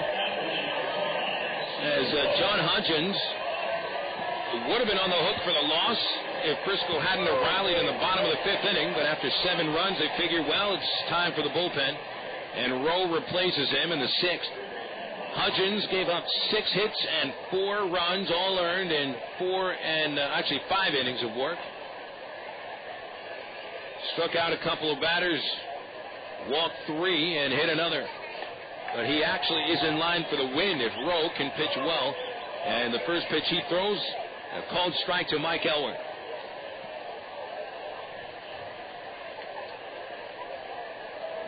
Elward, who ended last inning with a nice play on a ground out to third, grounds the 0-1 pitch to shortstop. Ian Kinsler makes the play off balance, gets Elward out at first, 1 away.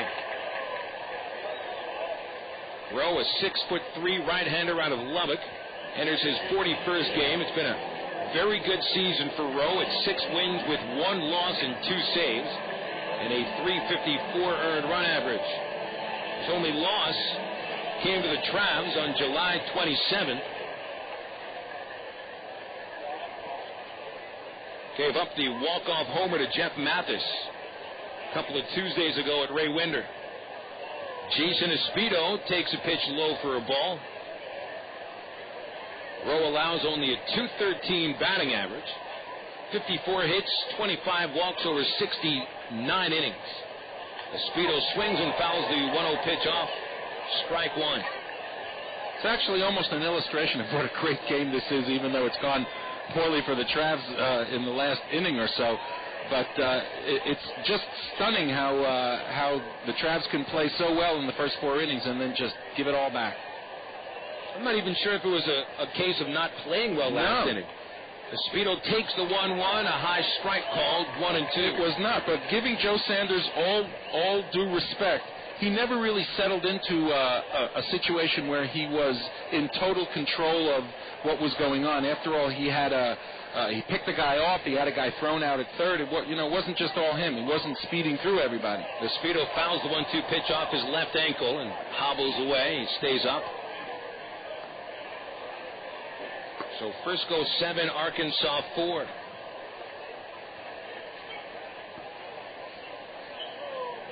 Meanwhile, the Travs, as we'd mentioned earlier, it had a lot of chances to do more damage than just 4 runs on 6 hits. They've left 4 men on base, 3 in scoring position, had 2 men thrown out on the bases in the 5th inning. And they're paying for it a little bit now. Pardon me, Phil. That's what really hurts, because this could still be an 8-7 game Trav. But that's baseball. The stretch by Rowe. And the kick in the 1-2, Esposito stays alive, fouls the pitch back. And the game's not over yet. Well, still not over. Still some time left. Although Travs have taken a couple of uppercuts to the jaw last inning, maybe they have some fight left. 1-2 outside to Esposito, 2-2. Hudgens hasn't fared very well in his time against the Travs. 11 innings. And 9 runs against him. Esposito chops the 2-2. 2 big bounces to the second baseman, Bourgeois. In the gap at second, an easy play. Throws Esposito out. And Jason 0 for 3 today. 2 gone in the 6th. No one on base for Victor Gutierrez.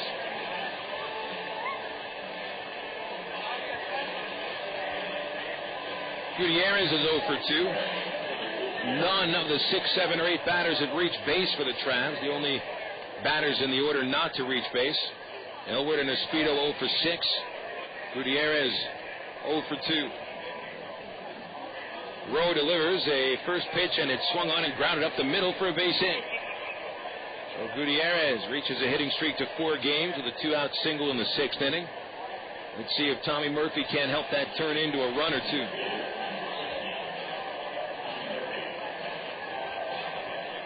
Murphy's been to the plate twice. 3rd and 5th innings as the leadoff batter. 3rd inning single, 5th inning walk. He scored a run each time. Plus, he's made a couple of outstanding plays in center. Travs have been comfortable at the plate today. So this game shouldn't feel like it's over right now. I don't know, though, on a 4-game losing streak, you start to lose a little bit of that optimism. Here's the first pitch to Murphy, and he hits a hard line drive right to Kinsler at short. And he makes the play pretty easily, and that is it for Arkansas in the 6th inning. No runs, 1 hit, the runner stranded. And heading into the bottom of the 6th in Frisco, the RoughRiders ahead of the Travs, 7-4. You're listening to Traveler Baseball on the Ticket, Total Sports 1380.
Travs baseball returns on the ticket. Total Sports 1380 tomorrow night with another 7:30 first pitch against Frisco.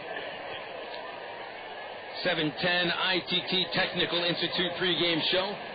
It'll be game 4 of this 5-game series. We'll wrap it up Sunday night at 7 o'clock. Back to Little Rock on Monday night. Game 1 of the series against the Tulsa Drillers.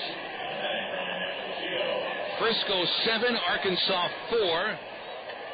Last of the 6th inning, and Frisco sends the catcher, Brian Esposito, up to the plate against Steve Andrade. Andrade came into the 5th inning, replacing Saunders. With 2 outs and 2 on. Esposito chops the first pitch foul for a strike. Saunders' line, 9 hits, 7 runs, all earned. 2 walks, a strikeout, 1 hit batsman, and 2 home runs, all in 4 2/3 innings. Who's coaching third for the RoughRiders? That's Paul Carey, their interim manager. I tell you, he doesn't let anything get past him. Here's the 0-1 from Steve. Slider on the outside edge, called strike 2. Carey's been over there at third base quite a bit, with all the time that Tim Ireland spends in the clubhouse. Plus on vacation and suspended. Andrade's 0-2 to Esposito. Chopped down the line at third base again, and foul. A nice play by Mike Elward. Way off the line. Carey also managed the 2001 Tulsa Drillers and a few years in the Florida State League when the Rangers had an affiliate in Florida. So he's been there before. Well, I wouldn't be surprised if he was actually an infielder in his playing days, because he's made every play out there. Here's another 0-2 from Andrade. Swing and a miss. He strikes out Esposito. On him on a curveball. Strikeout number 41 for Andrade over 32 innings at Double-A. To the top of the Frisco order we go, and Rashad Eldridge. Well, at least you know what to expect from Paul Carey over there at the third base coach's box and making a nice play. You never know what to expect from Tim Ireland, if he's going to even reach out for it or just let it go, or if the ball is going to smell differently when it comes out of his hand. With all of the essential oils he uses in the clubhouse, and sea salts, incense, and who knows what else. Yeah. Well, Rashad Eldridge takes a pitch high and away for a ball. Yeah, Tim Ireland definitely sings to a different karaoke machine. He has a reputation, and a couple of different reputations. One of them good as a respected manager who you always have to stay on the balls of your feet because you never know what he's going to try to pull. Eldridge takes outside 2-0. The other part of his reputation is he's a bit of a hothead, loses temper very easily. Players aren't quite sure what to make of him now and then. Andrade with a 2-0 breaking pitch, called strike 1. But you know what, though? It's people like that, it's personalities like that sort of help baseball stand out a little bit. Oh, absolutely. There's nothing wrong with it as long as you're not disrespecting the game. And in some cases, maybe he did. Well, I'm not specifically talking about that, but in some cases, guys with big personalities have to remember that it's not all about them. This game is bigger than any one individual and is worthy of the kind of respect that should be shown. So any situation, you can handle it a lot of different ways. 2-2 to Eldridge, swinging a liner right to Gutierrez. The ball almost took his glove off, but he was able to hold on for out number 2. You know, there's nothing wrong with being a hothead and standing up for your players and standing up for what you think is right, but you don't want to get to the point where you just divert so much focus onto yourself that you lose the fact that it's still a great game. I guess you don't want to have anybody coming out to the ballpark saying, oh, I hope Ireland, or just not even just him to use an example, but take Tommy Lasorda back in his heyday as the Dodgers manager. I think a lot of people might have gone to the ballpark hoping to see Lasorda blow up, or Lou Piniella the same way. First pitch strike to Ian Kinsler on the inside corner. And that's a case of maybe the manager making a spectacle of himself and of the game. And you see it now and then. I mean, it's part of the ball game, but that's not what fans are supposed to expect when they go to the park. The pitch for a strike to Kinsler, it's 0-2. And you just never see that from Tyrone Boykin. Tyrone is quietly intense, and he is not. He's always said on record he's never going to show up an umpire unless the umpire disrespects him personally. 0-2, swing and a miss. Andrade takes care of Kinsler on 3 pitches and strikes out 2 of the 3 batters he faces in the 1-2-3-6th inning. 6 in the books at Frisco's Dr. Pepper 7-up ballpark. The RoughRiders 7, the Travs 4. This is the ticket. Total Sports 1380.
Travs come up in the 7th inning, trailing the Frisco RoughRiders 7-4. I'm Phil Elson along with Howard Elson here in the ticket. Total Sports 1380. Totals after 6. Arkansas 4 runs on 7 base hits with 1 error. And the Frisco RoughRiders scoring 7 runs on 9 hits and no errors. Top of the order for the Travs in the 7th inning. Rudy Gomez steps to the plate. He's been on base all 3 plate appearances. Doubled, singled, and walked. Stephen Rowe returns to the mound for his 2nd inning of work. Misses outside with a pitch, and it's 1-0 on Gomez. Callaspo on deck, then Gorneault. Travs were scoreless in the 6th inning off of Rowe. Only had a 2-out single against him. 1-0. Rudy takes low and outside. 2 balls, no strikes. We'll check around the major leagues this inning on the Southwest Airlines out-of-town scoreboard. We have 3 finals in the American League to tell you about. Boston falls at Detroit 4-3. Tigers end a 4-game losing streak. Gomez takes a high fastball, 3-0. Jason Varitek homered for the Red Sox, but that was not enough. We get Urbina saves his 18th game against his former team. Derek Lowe, the loser. He's 9-10. 3-0 pitch from Rowe. Ball 4 high, and the Travs leadoff man makes it on base again.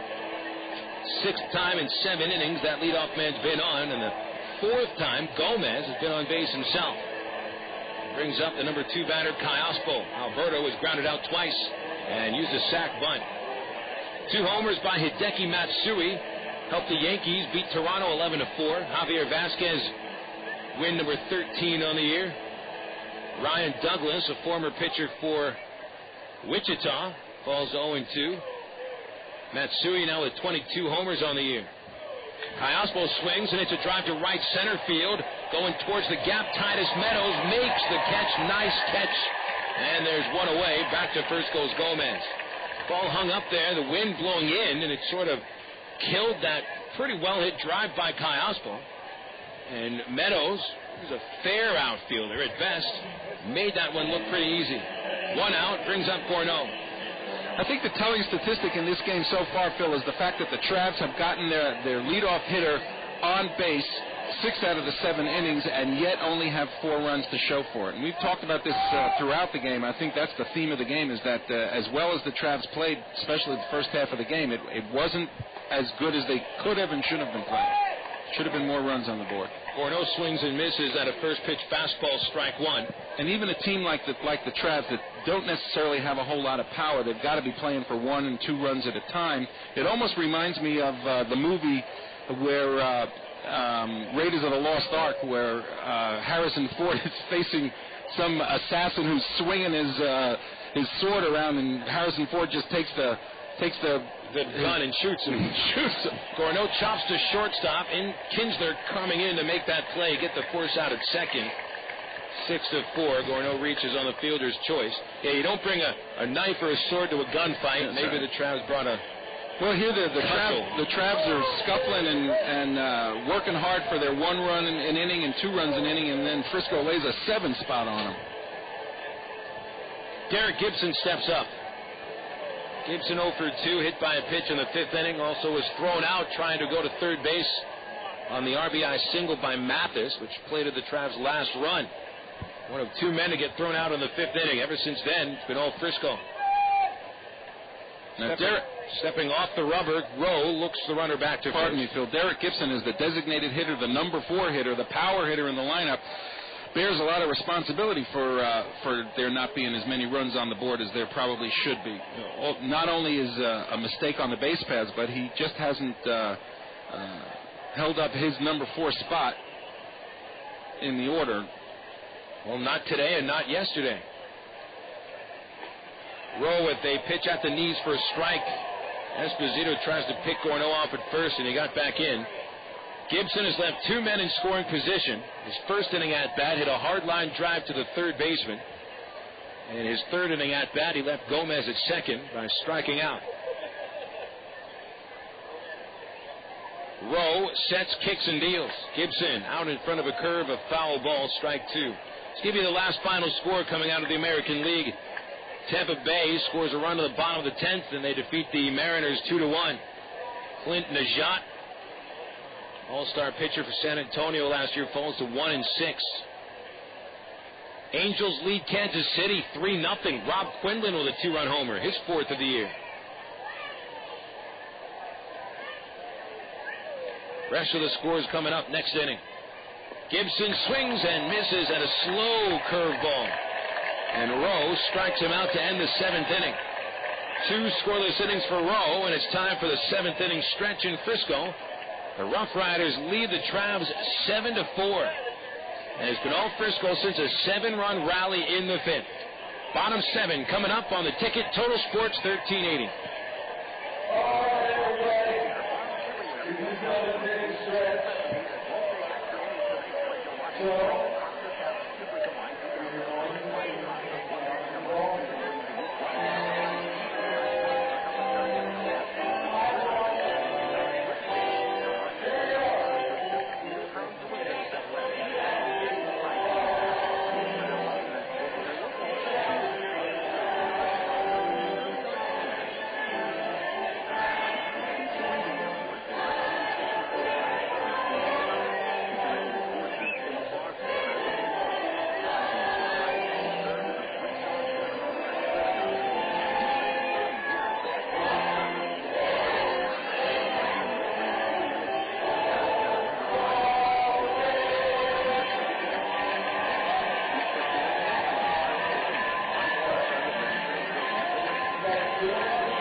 Dr. Pepper 7-up ballpark. Frisco leading the Travs 7-4. Travs losing 4 games in a row. The first 2 of those games were losses to the Tulsa Drillers. Travs lost those games in the 8th or 9th innings. Lost both games in the doubleheader yesterday by the time the first inning was over. And tonight the Travs had a 4-0 lead heading into the bottom of the 5th inning when Frisco rallied against Joe Saunders with a 7 spot. 3-run homer by Titus Meadows. Santiago Perez hit his 4th home run in 1 week against the Travs with a 2-run homer to left. Saunders lasted 4 2/3 innings. Steve Andrade entered the game in the 5th inning and got the final out, set down Frisco in order in the 6th, and now faces the 3, 4, and 5 batters in the 7th. Jason Botts leads off. He'll get an at-bat from the left side. He was 2 for 3 against Saunders, and Andrade's first pitch is taken low for ball 1. Steve Andrade certainly has done his job coming in. He put out a fire in the inning he came in last inning, set the RoughRiders down 1-2-3. 1-0 count to Botts. Andrade from the stretch. And a fastball chopped over the mound towards second base. Callaspo makes the play at second. They'll coming all the way over from short. Quick hands, and the throw to first is in time. 1 away. We'll get back to the scores. It's now a final out of Kansas City, and the Angels shut KC out 3-0. Kelvin Escobar starting and winning pitcher. 9 strikeouts for Escobar in 7 innings. Ex-Trav Frankie Rodriguez strikes out the side in the 8th. Passed the game on to Troy Percival, and he saved his 19th. Darrell May took the loss. Rob Quinlan, who was named the American League Rookie for the month of July, hit a 2-run homer, his 4th of the year. Darren Erstad chipped in with 2 hits. There's a strike to Titus Meadows. His 3-run homer in the 5th inning put Frisco ahead 5-4. His 13th home run of the year, 4th against the Travs. Bases empty, 1 out. Andrade's pitch, a fastball high and inside, got away from him. And got away from the catcher, Mathis. It's 1-1. There's another final coming out of the ballpark on the south side of Chicago, where the White Sox fell to Cleveland 3-2. And that loss by the White Sox means that Cleveland has now tied them for second place, 6.5 behind Minnesota. Minnesota trails Oakland 3-1 in the 11th inning. Oakland still batting after scoring twice in the top half of the 11th. Meadows takes down and away 2-1. Texas getting smoked by the Orioles 9-1 in the bottom of the 8th inning. Javi Lopez, Larry Bigby, and Miguel Tejada have hit home runs for the Orioles. Andrade's 2-1, a slider on the outside corner, called strike 2.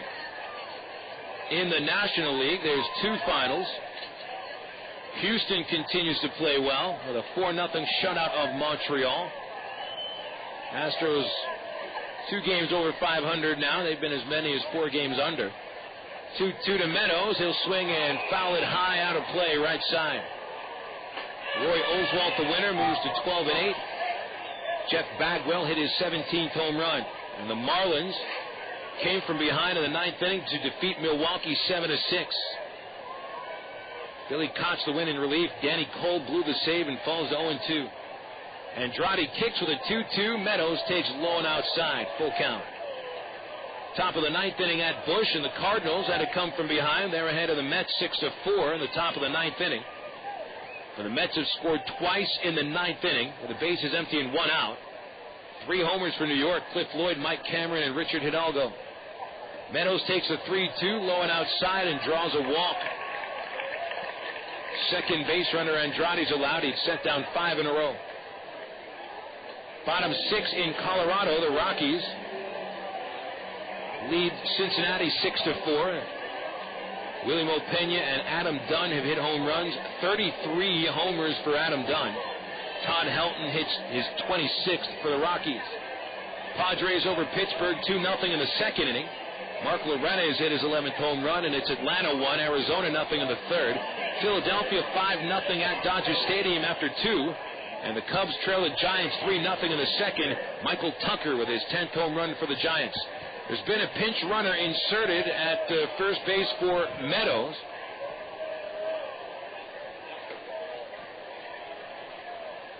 The pinch runner is Mike Curry, who takes over in the outfield for Meadows, and a pitch for a strike to Julio Mosquera. Curry, a very good base runner. And he comes on the pinch run, so Meadows finishes the game with a 3-run homer and a walk. Curry, a 5.5-step lead, and Mosquera taps one foul, strike 2. Frisco 7, Arkansas 4. Last of the 7th inning at Dr. Pepper 7-Up ballpark.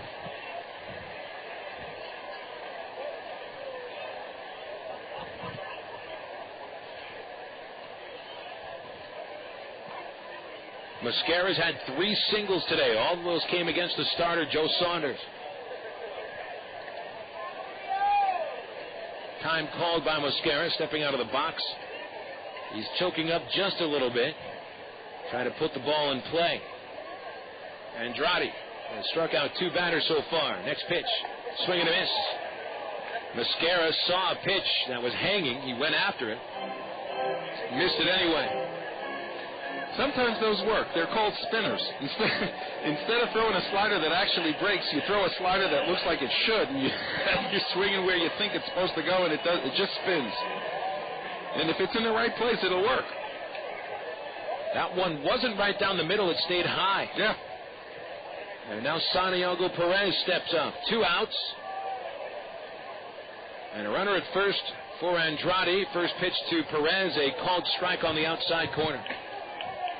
Perez has just killed the Trabs in the second half of the season. In the first half, he was at AAA Oklahoma. In the second half, he is 14 for 24 with 4 homers. 9 runs batted in 7 games. And this pitch is hit very well to right center field. Chasing it, Murphy sliding in the gap. He brings it in. Another fine play by Tommy Murphy. And without that sliding catch in the gap, Frisco would add to a 7-4 lead. But instead, they strand a runner at first. Great game for Tommy Murphy. Some of the rest of the teams lagging behind. Trabs trail Frisco 7-4. We go into the 8th inning on the ticket. Total Sports 1380.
Seven innings completed tonight in Frisco, and the RoughRiders lead the game 7-4 on the strength of a 7-run rally in the 5th inning. Trabs had led 4-0 heading into the bottom of the 5th, and Frisco knocked Joe Saunders from the ball game, scoring 7 runs, 5 of them on homers.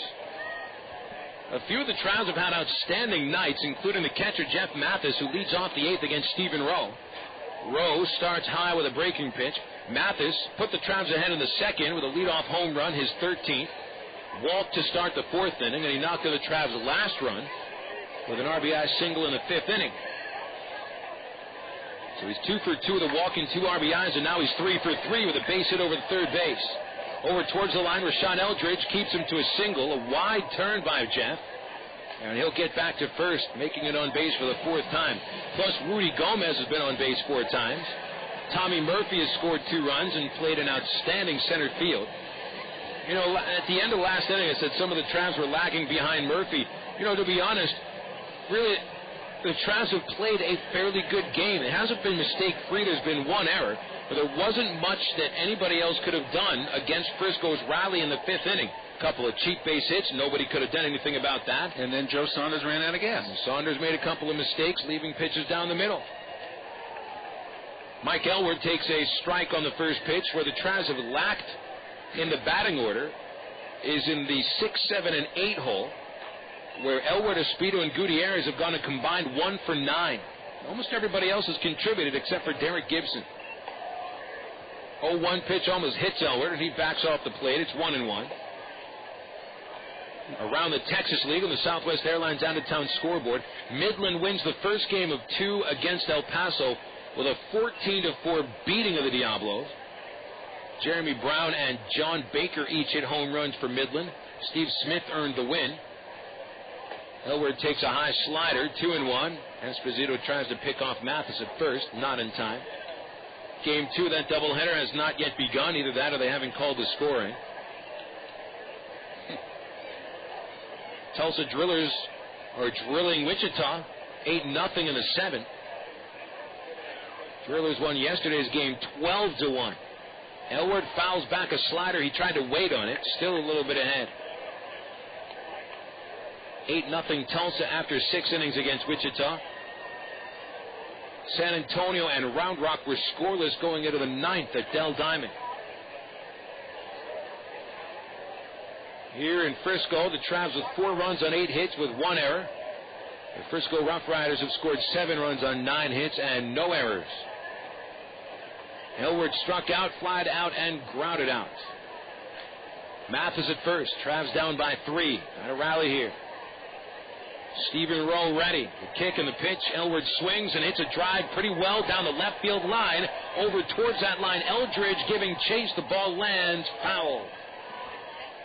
Well hit ball by Elwood, but a little bit too far towards the left field corner, with the wind also blowing out towards that left field corner. Blew the ball further back, but also blew it further towards the foul line. 2 balls, 2 strikes to Elwood.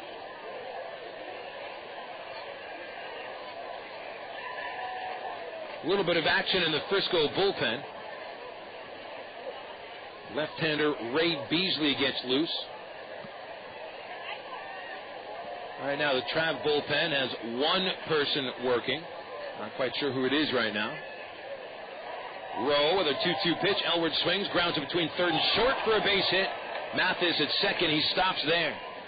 Perez, a good chance at that ball off of third. He lunged for it, but it still got past him. Base hit number 9 for the Travs equals Frisco. Elwood now 1 for 4. Brings the tying run to the plate with Jason Esposito coming up, and this will probably be it for Stephen Rowe. Esposito, a left-hander, and there's a lefty ready to go in the bullpen, and that's who Paul Carey wants to go to. So Rowe pitches fairly well with 2 strong innings, but he leaves the game in the 8th with nobody out and 2 runners on base. And left-hander Ray Beasley will join the fray. 60-second break coming to you, brought to you by Fox Sports Southwest. Tuned in 3 minutes ago for the Southwest Regional Sports Report. All the highlights and home team coverage every night at 10 o'clock on the Southwest Regional Sports Report. Check your local listings for Fox Sports Net. Beasley, the new pitcher. Travs have a chance in the 8th inning. Nobody out. Tying run comes to the plate. And that's all after this on the ticket. Total Sports 1380.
Ray Beasley comes in for the Frisco RoughRiders, replacing Stephen Rowe.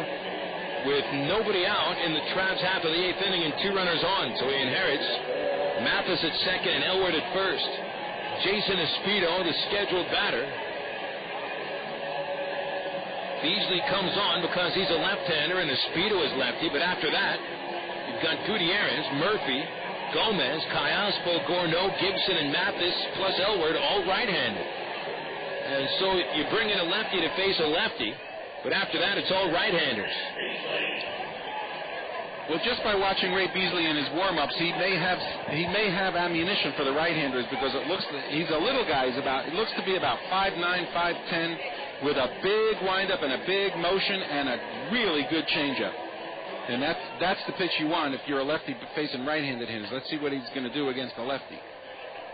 Easily 5'11", that's what he's listed at, 160 pounds. Makes his 30th appearance. First pitch to Esposito, a called strike. Esposito is 0 for 3 with ground outs to second base twice and 1 to short. Beasley 2-0 with 2 saves, a .494 earned run average. Coming off a rough outing against Wichita 3 nights ago, gave up 5 runs in 1 inning. Esposito a check swing, they'll appeal it on a sinker, and they have to appeal to first base. Rodney Galloway says he did not go. 1-1. Third baseman Santiago Perez was guarding against a possible bunt. Now he's even with the bag at third, off the line a few feet. Good lead at second for Mathis. Here's the pitch. Esposito takes it in the dirt. It'll scoot in front of the plate and away from Esposito. Runners get a base. Mathis to third, Elward to second. Call it a wild pitch. And a very important break for the Travs, because it takes them out of the double play. They've got nobody out. Now all you've got to do is hit the ball to the right side, and you've got a run. Infield will play back. Both the shortstop and the second baseman move a step into the outfield. First baseman bots way behind the base. Perez lays back at third. Here's the 2-1. Esposito swings, gets under it, and a fly ball to left center. Well, it goes into left center field, and Asadorian makes the catch. Runner tagging from third base. Mathis will score standing up. So you get 1 run back. It's only the first out of the inning. Credit Esposito with his 35th run batted in. But you're unable to move Elward to third base, and so it'll take a base hit to bring him home. 7-5 score with Frisco in front. That run belongs to Stephen Rowe. And now Victor Gutierrez stepping up. He'll swing, ground a base hit up the middle. Elward coming around third base. Rick Asadorian showing off an arm from center. The throw is offline. Elward scores standing up. RBI single for Victor Gutierrez brings the Travs to within 1 run. And on that very first pitch, he sent it right back up the box. And I'll tell you what, I think that the Riders were asking for it by bringing Beasley in with all these right-handers coming up. Beasley allowing a .267 average against this year, but right-handers hitting over .300 against him. So that closes the book on Rowe. 2 runs, both earned over 2+ innings.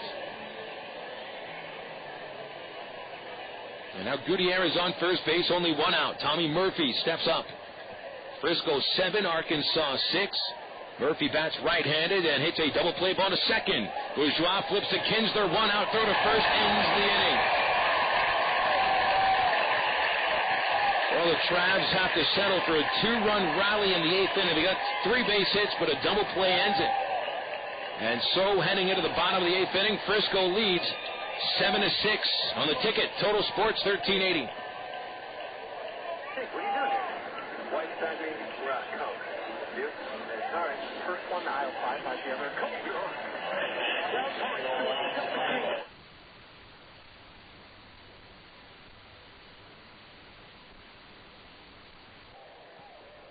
Satorian coming around, going front.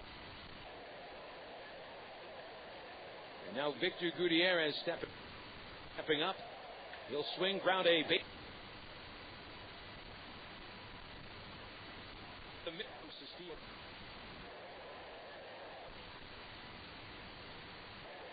And now Victor Gutierrez stepping up. He'll swing, ground a base hit up the middle. Elward coming around third. Going into Sonic, nobody gives you more ways to beat the heat. It's not just good, it's Sonic good. It's baseball season again. Listen to the sound of Arkansas Travelers baseball. Top of the mound of the shortstop. Second pitch, he goes to second for one out. Does get the pitch. Whack him up. He double play.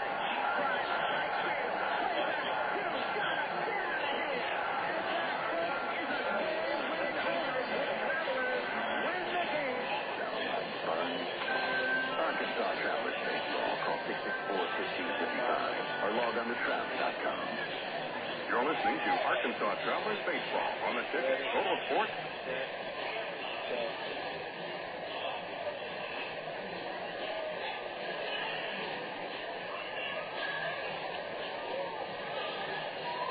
Cam Esslinger comes out of the bullpen. He will pitch the 8th inning for the Travs, replacing Steve Andrade.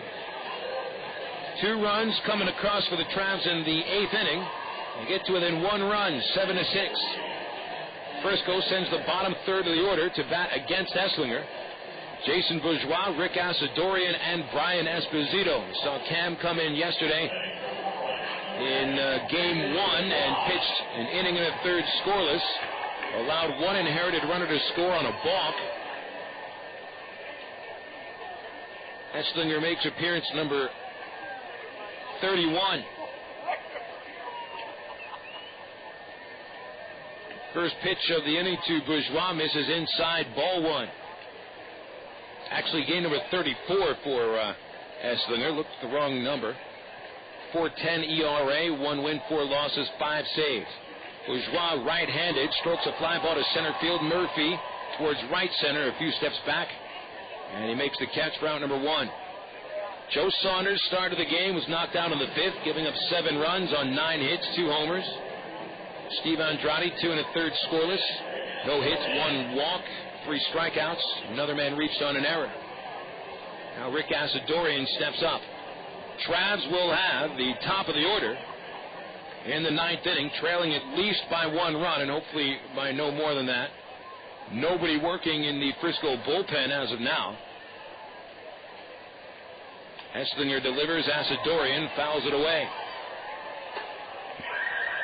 Frisco's gone through a couple of closers this year in Billy Sylvester and Travis Hughes, neither of them with the team now. Rowe and Beasley actually lead all active Frisco pitchers with 2 saves each, and they're already pitching. Here's the 0-1 to Asadorian, and he'll line it into center field for a base hit. His second base hit. He had singled in the 5th inning. Asadorian 2 for 4 for the second straight game. He's gone 2 for 4 in the nightcap last night.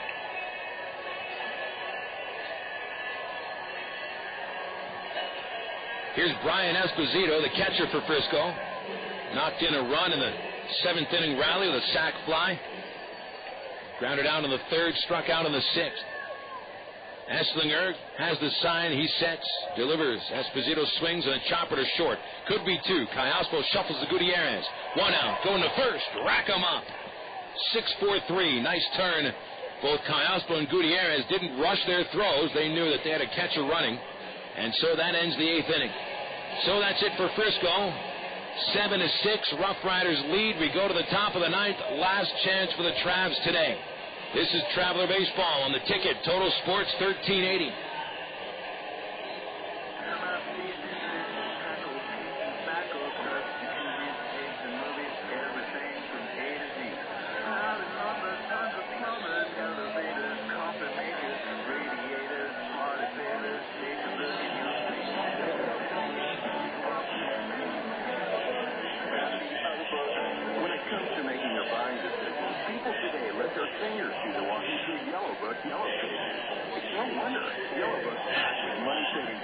Restaurant menus and vital community info. And with more apps than ever before, it has everything you need right at your fingertips. It's easy to spy. Just reach for the yellow directory with the map on the cover. And join the smart shopper who choose Yellow Book, not the other book. Put your business in Yellow Book. Call 1-800-YBL.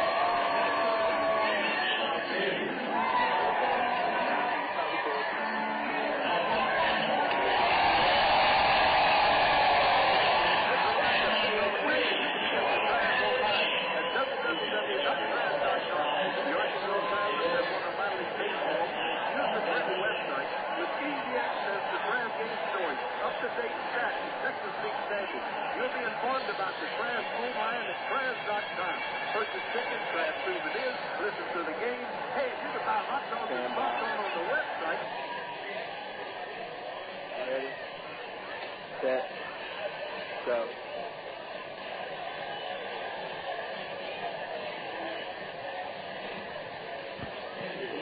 Final chance for the Travs today, trailing 7-6. Ninth inning comes up here in Frisco at the top of the Traveler order. Rudy Gomez, Alberto Callaspo, and Nick Gorneault are scheduled to hit against Ray Beasley. Beasley remains in the game and will look for the save. I mentioned that Beasley, with 2 saves, ties him for the active lead on the Rough Rider roster. There's nobody else they can use to close. And Rudy Gomez takes a first pitch strike. Now you've got Gomez leading off. He has been on base every time he's been to the plate today. 2 walks, a double, and a single, 1 RBI. And Gomez takes another strike. Beasley gets ahead 0-2. And there's that changeup that I was mentioning, Phil. It's not a bad pitch. A lot of sink to it, and leave it on the outside corner, and it'll be tough. The 0-2. Try that same place. A little too far away. 1 ball, 2 strikes to Gomez. Callaspo and Gorneault to follow. Large gap in left center field for Rudy. The windup and Beasley delivers. Outside again. That left-hander continues to try the outside portion of the plate. And he's going to do that both to Callaspo and to Gorneault with an occasional pitch inside. The 2-2. Swinging a ground ball towards the hole. It's short. Nice play by Perez, the third baseman. Pirouettes. Throws to first and gets Gomez. 1 away. Nice play by Perez. He really looks smooth on the infield. One time he'd made almost 50 errors in a season at shortstop, but he's cut those errors down. And it looks like he's got the power to play at third base, too. Going to be an offensive third baseman. Alberto Callaspo stepping up. He's certainly shown us some power this last couple of games. Callaspo fouls the first pitch back for a strike. Frisco getting a jolt from Perez and Julio Mosquera. Mosquera 32 years old, Perez 29. Veteran players trying to help Frisco to a division championship. 0-1, Callaspo swings and misses. Pitch almost down towards his shoes. 0-2. Callaspo 0 for 3. Then you got Gorneault on deck. He's 1 for 4.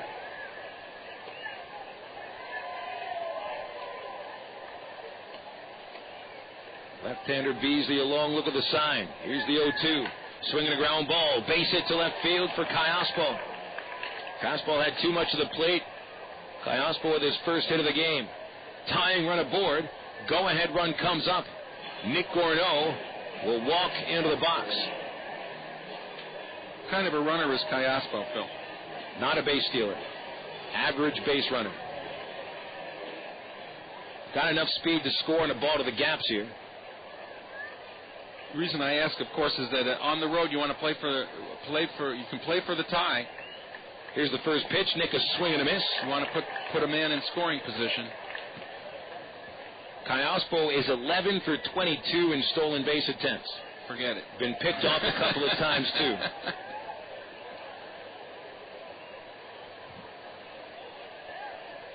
I'm going to be, I think, more careful with Callaspo before the pitch is thrown than anything. Don't want him to get erased off the bases. Beasley's 0-1, swing and tipped back to the screen, strike 2. Beasley started every batter this inning, all 3 of them with 2 strikes. Gorneault struck out in the first. Grounded out to bring home a run in the third. Singled and scored in the 5th inning. And grounded to shortstop in the 7th.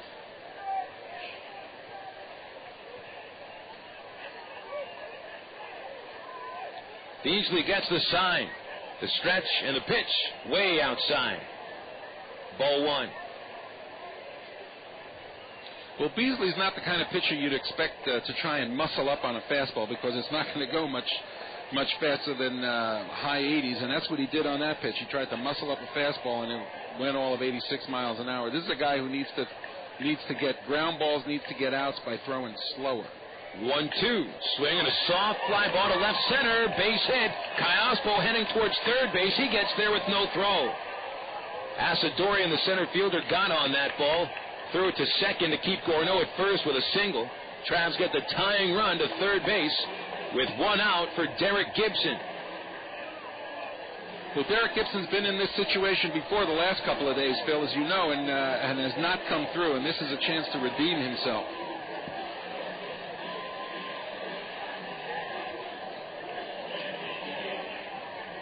Gibson hitless today, except if you count him being hit by a pitch in the 5th inning. The biggest threat to hit a home run.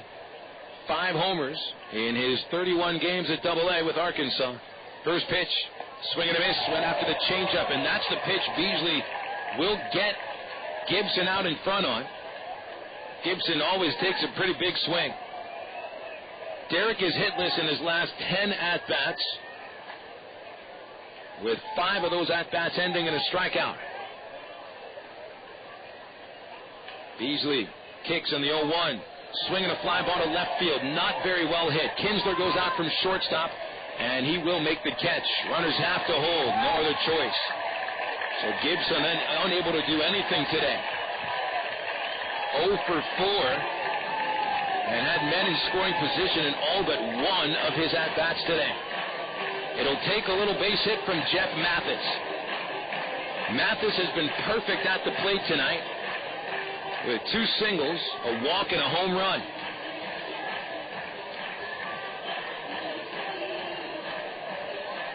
And the Travs need him to come through right here. Frisco ahead 7-6.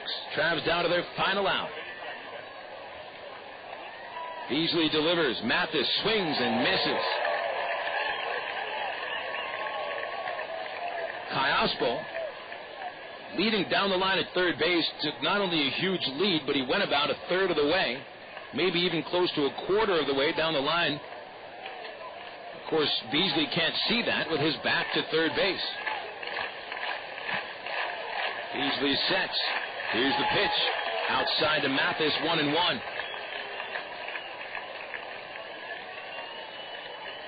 Frisco scoring all of their runs, 7 of them in the 5th inning. Travs got 1 in the 2nd, 1 in the 3rd, 2 runs in the 5th inning, and 2 in the 8th. Time is called by Frisco's bullpen. That's their dugout, and Steve Luber, the pitching coach, heads out to the mound.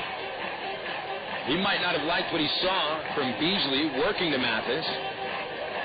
They want to go out there and talk some strategy on how to pitch to what has been the Travs' best hitter tonight. Mathis had been 0 for 6 coming into this game, and he's been known to be quite streaky.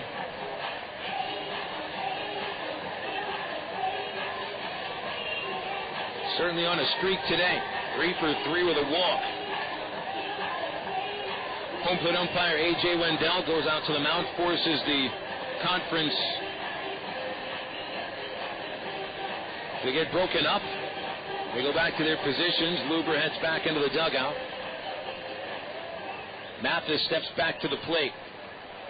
Deep in the box, crowding a little bit. Count is 1-1. Beasley gets set and delivers. Outside, 2-1.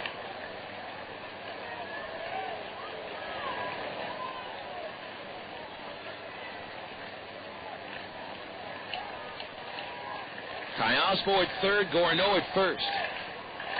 First baseman Botts holds Gorneault on. There's a hole between first and second. Beasley's 2-1. Swinging a fly ball to center field. Not very well hit, and Asadorian is there. He'll make the catch, and that's 5 consecutive losses for the Travelers. This one pretty tough to take. They lose 7-6 after leading 4-0, and the tying run left in scoring position down the third base line. Final score, Frisco 7, Arkansas 6. We'll have the highlights coming up after this break on the Allstate Insurance postgame report on the Ticket. Total Sports 1380. Your contract, multi-million-dollar signing bonuses, $1 million incentive clauses? Yes. Professional athletes get paid a lot. But hey, your specialty. After all, they're in the big league. Now, Allstate's in the big league, but that doesn't mean you have to pay a lot. In fact, you may be surprised to learn that 7 out of 10 drivers who switch their auto insurance to Allstate, they're going to save money. And you can always expect great service, even if your Allstate agent happens to pull a hamstring. 24 insurance for life. That's all, safe fans. Are you in good hands?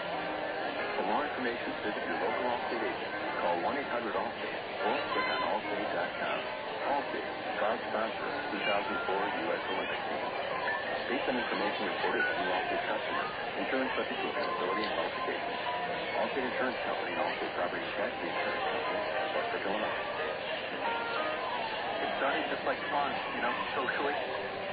A sweet potato here, a churro there. I mean, what's the big deal? Just a few carbohydrates, right? But then the craving started. Crackers, pancakes, toast points, it didn't matter as long as it had carbs. I started ignoring my friends and family unless they had just made lasagna. Luckily, that's what my bartender told me about Miller Lite. With half the carbs of Bud Light, you can enjoy a great tasting, less filling beer without having to ride this train.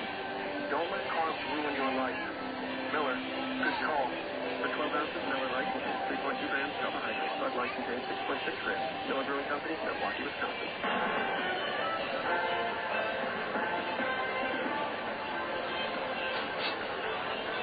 Frisco, a 7-6 win tonight over the Arkansas Travelers. Travs dropped their 5th consecutive game. The final score, Frisco 7, Arkansas 6. Phil Elson here with you. Time to recap tonight's action. Things started pretty well for the Travs as Jeff Mathis led off the second inning with a solo home run off of John Hudgens. If anybody reaches base. Hudgens, right-hander, and he winds with a 1-0 pitch. Mathis crushes a curveball deep to left field. Way back, and it is gone. Hudgens allows his 5th home run in 2 starts against the Travs. Mathis, number 13 on the season, and boy, a hanging curveball right down Broadway. And that put the Travs ahead 1-0 on the homer by Mathis. They got ahead 2-0 in the 3rd inning, manufacturing a run against Hudgens. Tommy Murphy led off with a single and stole second base. He'd go to 3rd on a sac bunt and score when Nick Gorneault bounced out to 3rd. So the Travs had a 2-0 lead after the 3rd inning, and they tacked on 2 more runs in the 5th. As leadoff walk to Tommy Murphy, he scored when Rudy Gomez doubled down the 3rd base line. Gomez would get thrown out trying to stretch that double into a triple. Later on in the inning, Nick Gorneault reached on a 2-out single. Derek Gibson hit by a pitch by Hudgens, and then Jeff Mathis collected his second base hit. A 2-out single to left field, scoring Gorneault, but it was Gibson caught trying to reach 3rd base, so 2 Trav base runners thrown out at 3rd base in the 5th inning, and the Travs would end up wishing that they didn't have that many men thrown out in the 5th inning, as Frisco came right back in the 5th, answering with all the runs they would need today. Joe Saunders limited the RoughRiders to only 3 hits over the first 4 innings.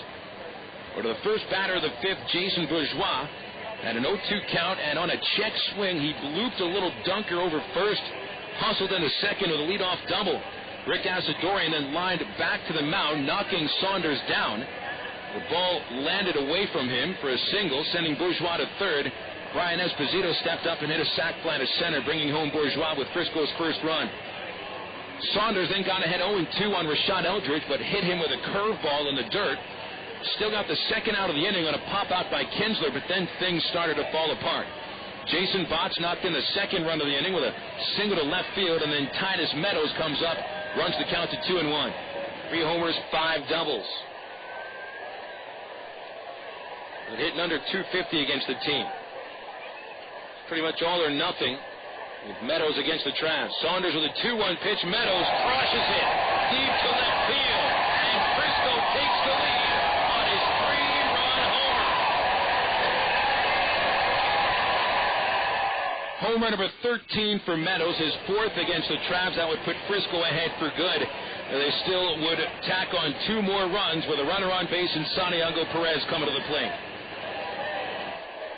10 minutes later, 5 runs later. Joe's 1-1, hit deep to left field by Perez. Back and gone. Another home run. Holy cow.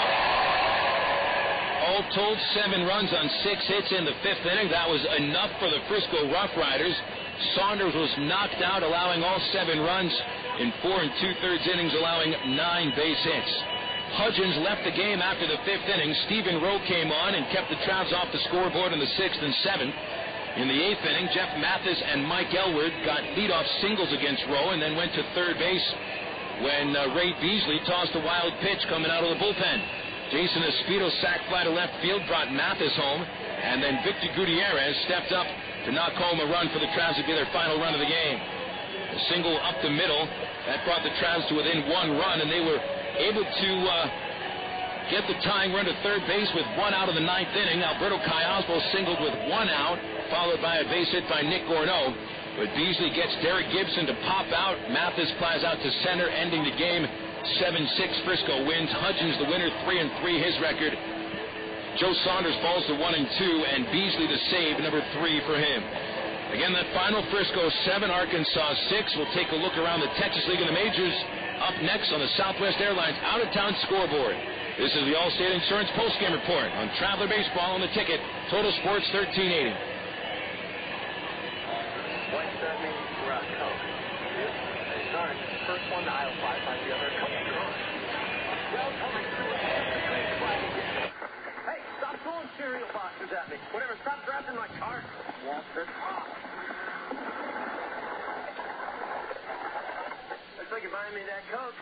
NASCAR fans have a one-track mind. Whoa! Jason Coke says I need you to register. Coca-Cola, the official soft drink of NASCAR. Coke, real. Slush variety. Sonic's got it, others don't. The hotter it gets outside, the more choices you need to chill down on the inside. Nothing compares to Sonic's famous slushes, with classic flavors like cherry, grape, and orange. Real fresh fruit slushes like lemon berry, strawberry, and lime. You can even mix and match flavors to create your very own slush. Or try the latest creation, our intense new Powerade slush. Available for a limited time only. Ready, step, go.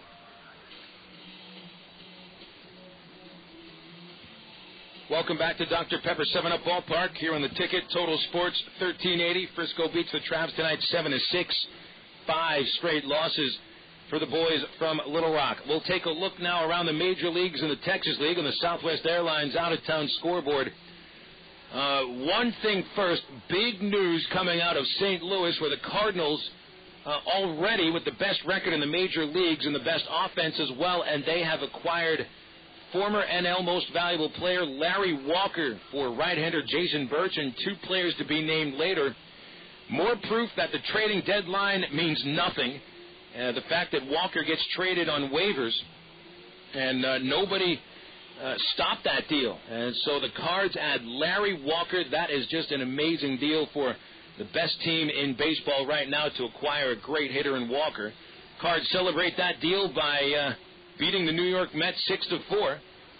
Matt Morris picks up his 12th win of the season after not making it out of the first inning in his last outing. Morris in this game goes 7 innings for the win. He's 12-7. Tom Glavine surrenders 8 hits and 4 runs to fall to 8-10. The deal for Walker happened during the ball game, so he wasn't available. Albert Pujols finished 3 for 5 with 2 runs batted in, now 80 on the season for him, and 2 hits for So Taguchi. Elsewhere in the National League, in the Minute Maid Ballpark, it was Houston shutting out Montreal 4-0. Roy Oswalt picked up the win. He is 12-8. 9-inning complete game shutout for Oswalt, tossing only 5 base hits. He struck out 8 batters. Adam Everett went down with an injury, however, and who knows when he'll be back. Florida coming from behind in the 9th inning, scoring twice to defeat Milwaukee 7-6. Billy Koch the winner. Danny Kolb took the loss. He falls to 0-2. All the other games in the National League are still going on, so right now let's switch over to the American League, where every game is a final score. Oakland, 2 runs in the 11th inning, and the A's defeat the Minnesota Twins 3-1. Athletics now tied with the Texas Rangers for first place in the American League. Texas lost tonight against Baltimore 9-1. 3 homers for the Orioles. Javi Lopez, Miguel Tejada, and Larry Bigby. Nick Regilio, the former Frisco and Tulsa right-hander, falls to 0-3. Eric Bedard took the win. He's 5-6. Cleveland ties the White Sox for second place in the American League Central with a 3-2 win in Chicago. Coco Crisp hits homer number 8 on the season. CC Sabathia earns his 8th win. Wickman save number 3. Angels 3-0 over the Royals today. Kelvin Escobar picks up the win. He's 6-8. Rob Quinlan hits a 2-run homer, his 4th home run of the year. Another final score comes from Tampa Bay, where the Devil Rays score one time in the 10th inning, and it's the Devil Rays 2 and the Mariners 1. Harper, the winner, is 4-2. Clinton Najat falls to 1-6 as the losing pitcher. Hideki Matsui hits 2 homers. John Flaherty chips in with a home run. Yankees beat Toronto 11-4. Javier Vasquez, 13-6 record now with a win. And the Tigers defeat the Red Sox 4-3 at Comerica Park. Eugenio Urbina picks up the save, his 18th of the season, saves that one against his former team. In the National League in progress right now, the Rockies, after dealing Larry Walker, are leading Cincinnati after 8 innings, 8-5. Todd Green and Todd Helton with home runs for the Rocks. Dunn, Pena, and Lopez have hit home runs for Cincy. San Diego beating up on the Pirates 5-0 in the bottom of the 5th in San Diego. Mark Loretta started the scoring with a home run in the first inning, his 11th of the year. 4.5 complete in Arizona. The Diamondbacks and the Braves tied at 2. Jarrett Wright pitching for Atlanta hit a solo homer. Rafael Furcal also homered. Phillies 5-0 over the Dodgers after 4 innings at Dodger Stadium. 4 solo home runs for Philadelphia. And the Giants, on the strength of a home run by Michael Tucker, lead the Cubs 3-1 in the bottom of the 4th at SBC Park. Moving over to the Texas League now. We've got a bunch of finals coming in. First game of a doubleheader in Midland, and the Rockhounds defeat El Paso 14-4. Jeremy Brown and John Baker hit home runs for the Rockhounds. That's their 8th win in 9 tries. Second game of that double dip is in the 5th inning, and El Paso leads at 4-3. Tulsa defeats Wichita. 4th straight win for the Drillers, and they actually tie the Wranglers for first place. 2 games in back of Frisco. Tulsa 8, Wichita 3. Danny Sandoval hit his 6th home run. Mike Esposito moves his record to 6-6. Kyle Middleton suffers the loss, and the Wichita right-hander falls at 5-8. And the Round Rock Express end a losing streak. At 5 games in a row, they defeat the San Antonio Missions 1-0. And a pretty amazing game, I've been told, at Adele Diamond. Tim McClaskey took a no-hitter into the 8th inning before surrendering the only base hit of the first 8 innings for San Antonio. Eddie Menchaca, who's hitting .218, breaks up the no-hitter with a 2-out single in the 8th.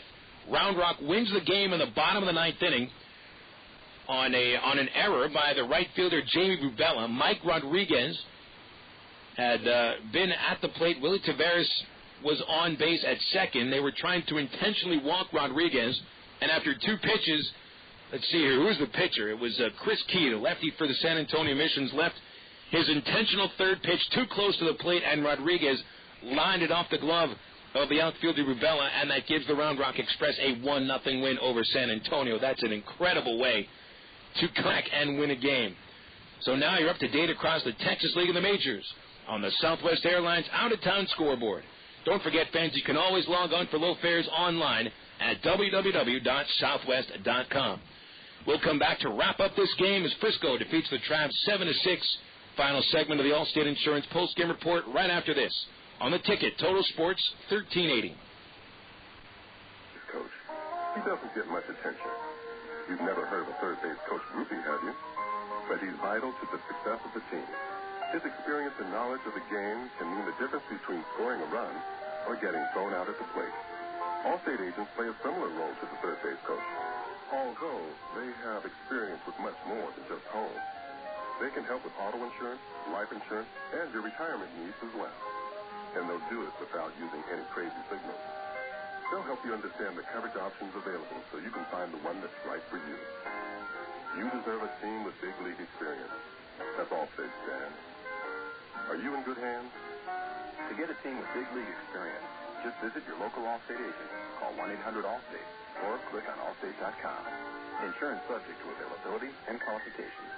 Allstate Insurance Company, Allstate Property and Casualty Insurance Company, and Allstate Indemnity Company, Norfolk, Illinois. You're bored. Nothing to do. Nothing on the tube. The same old blah, blah, blah. Arkansas Travelers Baseball is here for its new season. Great professional baseball, great food, and the most affordable entertainment in Arkansas. So get off your seat and get out of the house for baseball and a whole lot more. Look for special promotions and free tickets at local retailers for the best deal in Stand by. town. Ready, set, Go.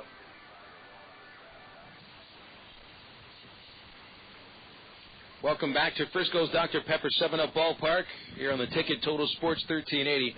Phil Elson and Howard Elson with you. And disappointing game here. You were talking about how you can really tell the difference offensively between these two teams as the Travs spaced out their runs, needing a bunch of base hits in one inning to put together even a two-run rally. Meanwhile, Frisco does all their scoring in one inning, 5 of the runs coming on 2 homers. And Frisco only scored their runs all in the 5th inning, coming from behind to defeat the Travs 7-6. And Travs worked pretty hard for those 6 runs. Well, if you're going to play the style that the Travs play, you can't make any mistakes, let alone errors. They've got to scrap for their runs, and if you've got a claw for a run here and a run there, then you've got to have good pitching. And it doesn't seem that, especially today, is a good example of that. You're facing a team that's got some power, and it is not unusual for those teams in one inning to score more runs than a team like the Travs that has to scrap for their runs does in the entire game. And that's what we saw. Joe Saunders ran out of gas tonight in the 5th inning, giving up all 7 runs on the 6 base hits. He takes the loss and falls to 1-2. John Hudgens didn't pitch very well, gave up 6 hits and 4 runs in 5 innings. He was able to get a couple of men thrown out on the bases in that 5th inning rally for the Travs, and that helped Hudgens to his 3rd win of the year against 3 losses. Ray Bees had to save his 3rd of the season. Good job by the Trav bullpen combo of Steve Andrade and Cam Esslinger with 3 1/3 scoreless innings between them. 1 base hit allowed, and that kept the Travs in the ball game and gave them a chance to try to come from behind, scoring twice in the 8th inning, but also left the tying runs on base in the 9th, falling to Frisco 7-6. Final totals: Arkansas 6 runs, 12 hits, 1 error, 8 runners left. Frisco 7 runs, 10 hits, no errors, 5 runners stranded. Time of game tonight 2 hours 48 minutes. Paid attendance 8,814 here in Frisco.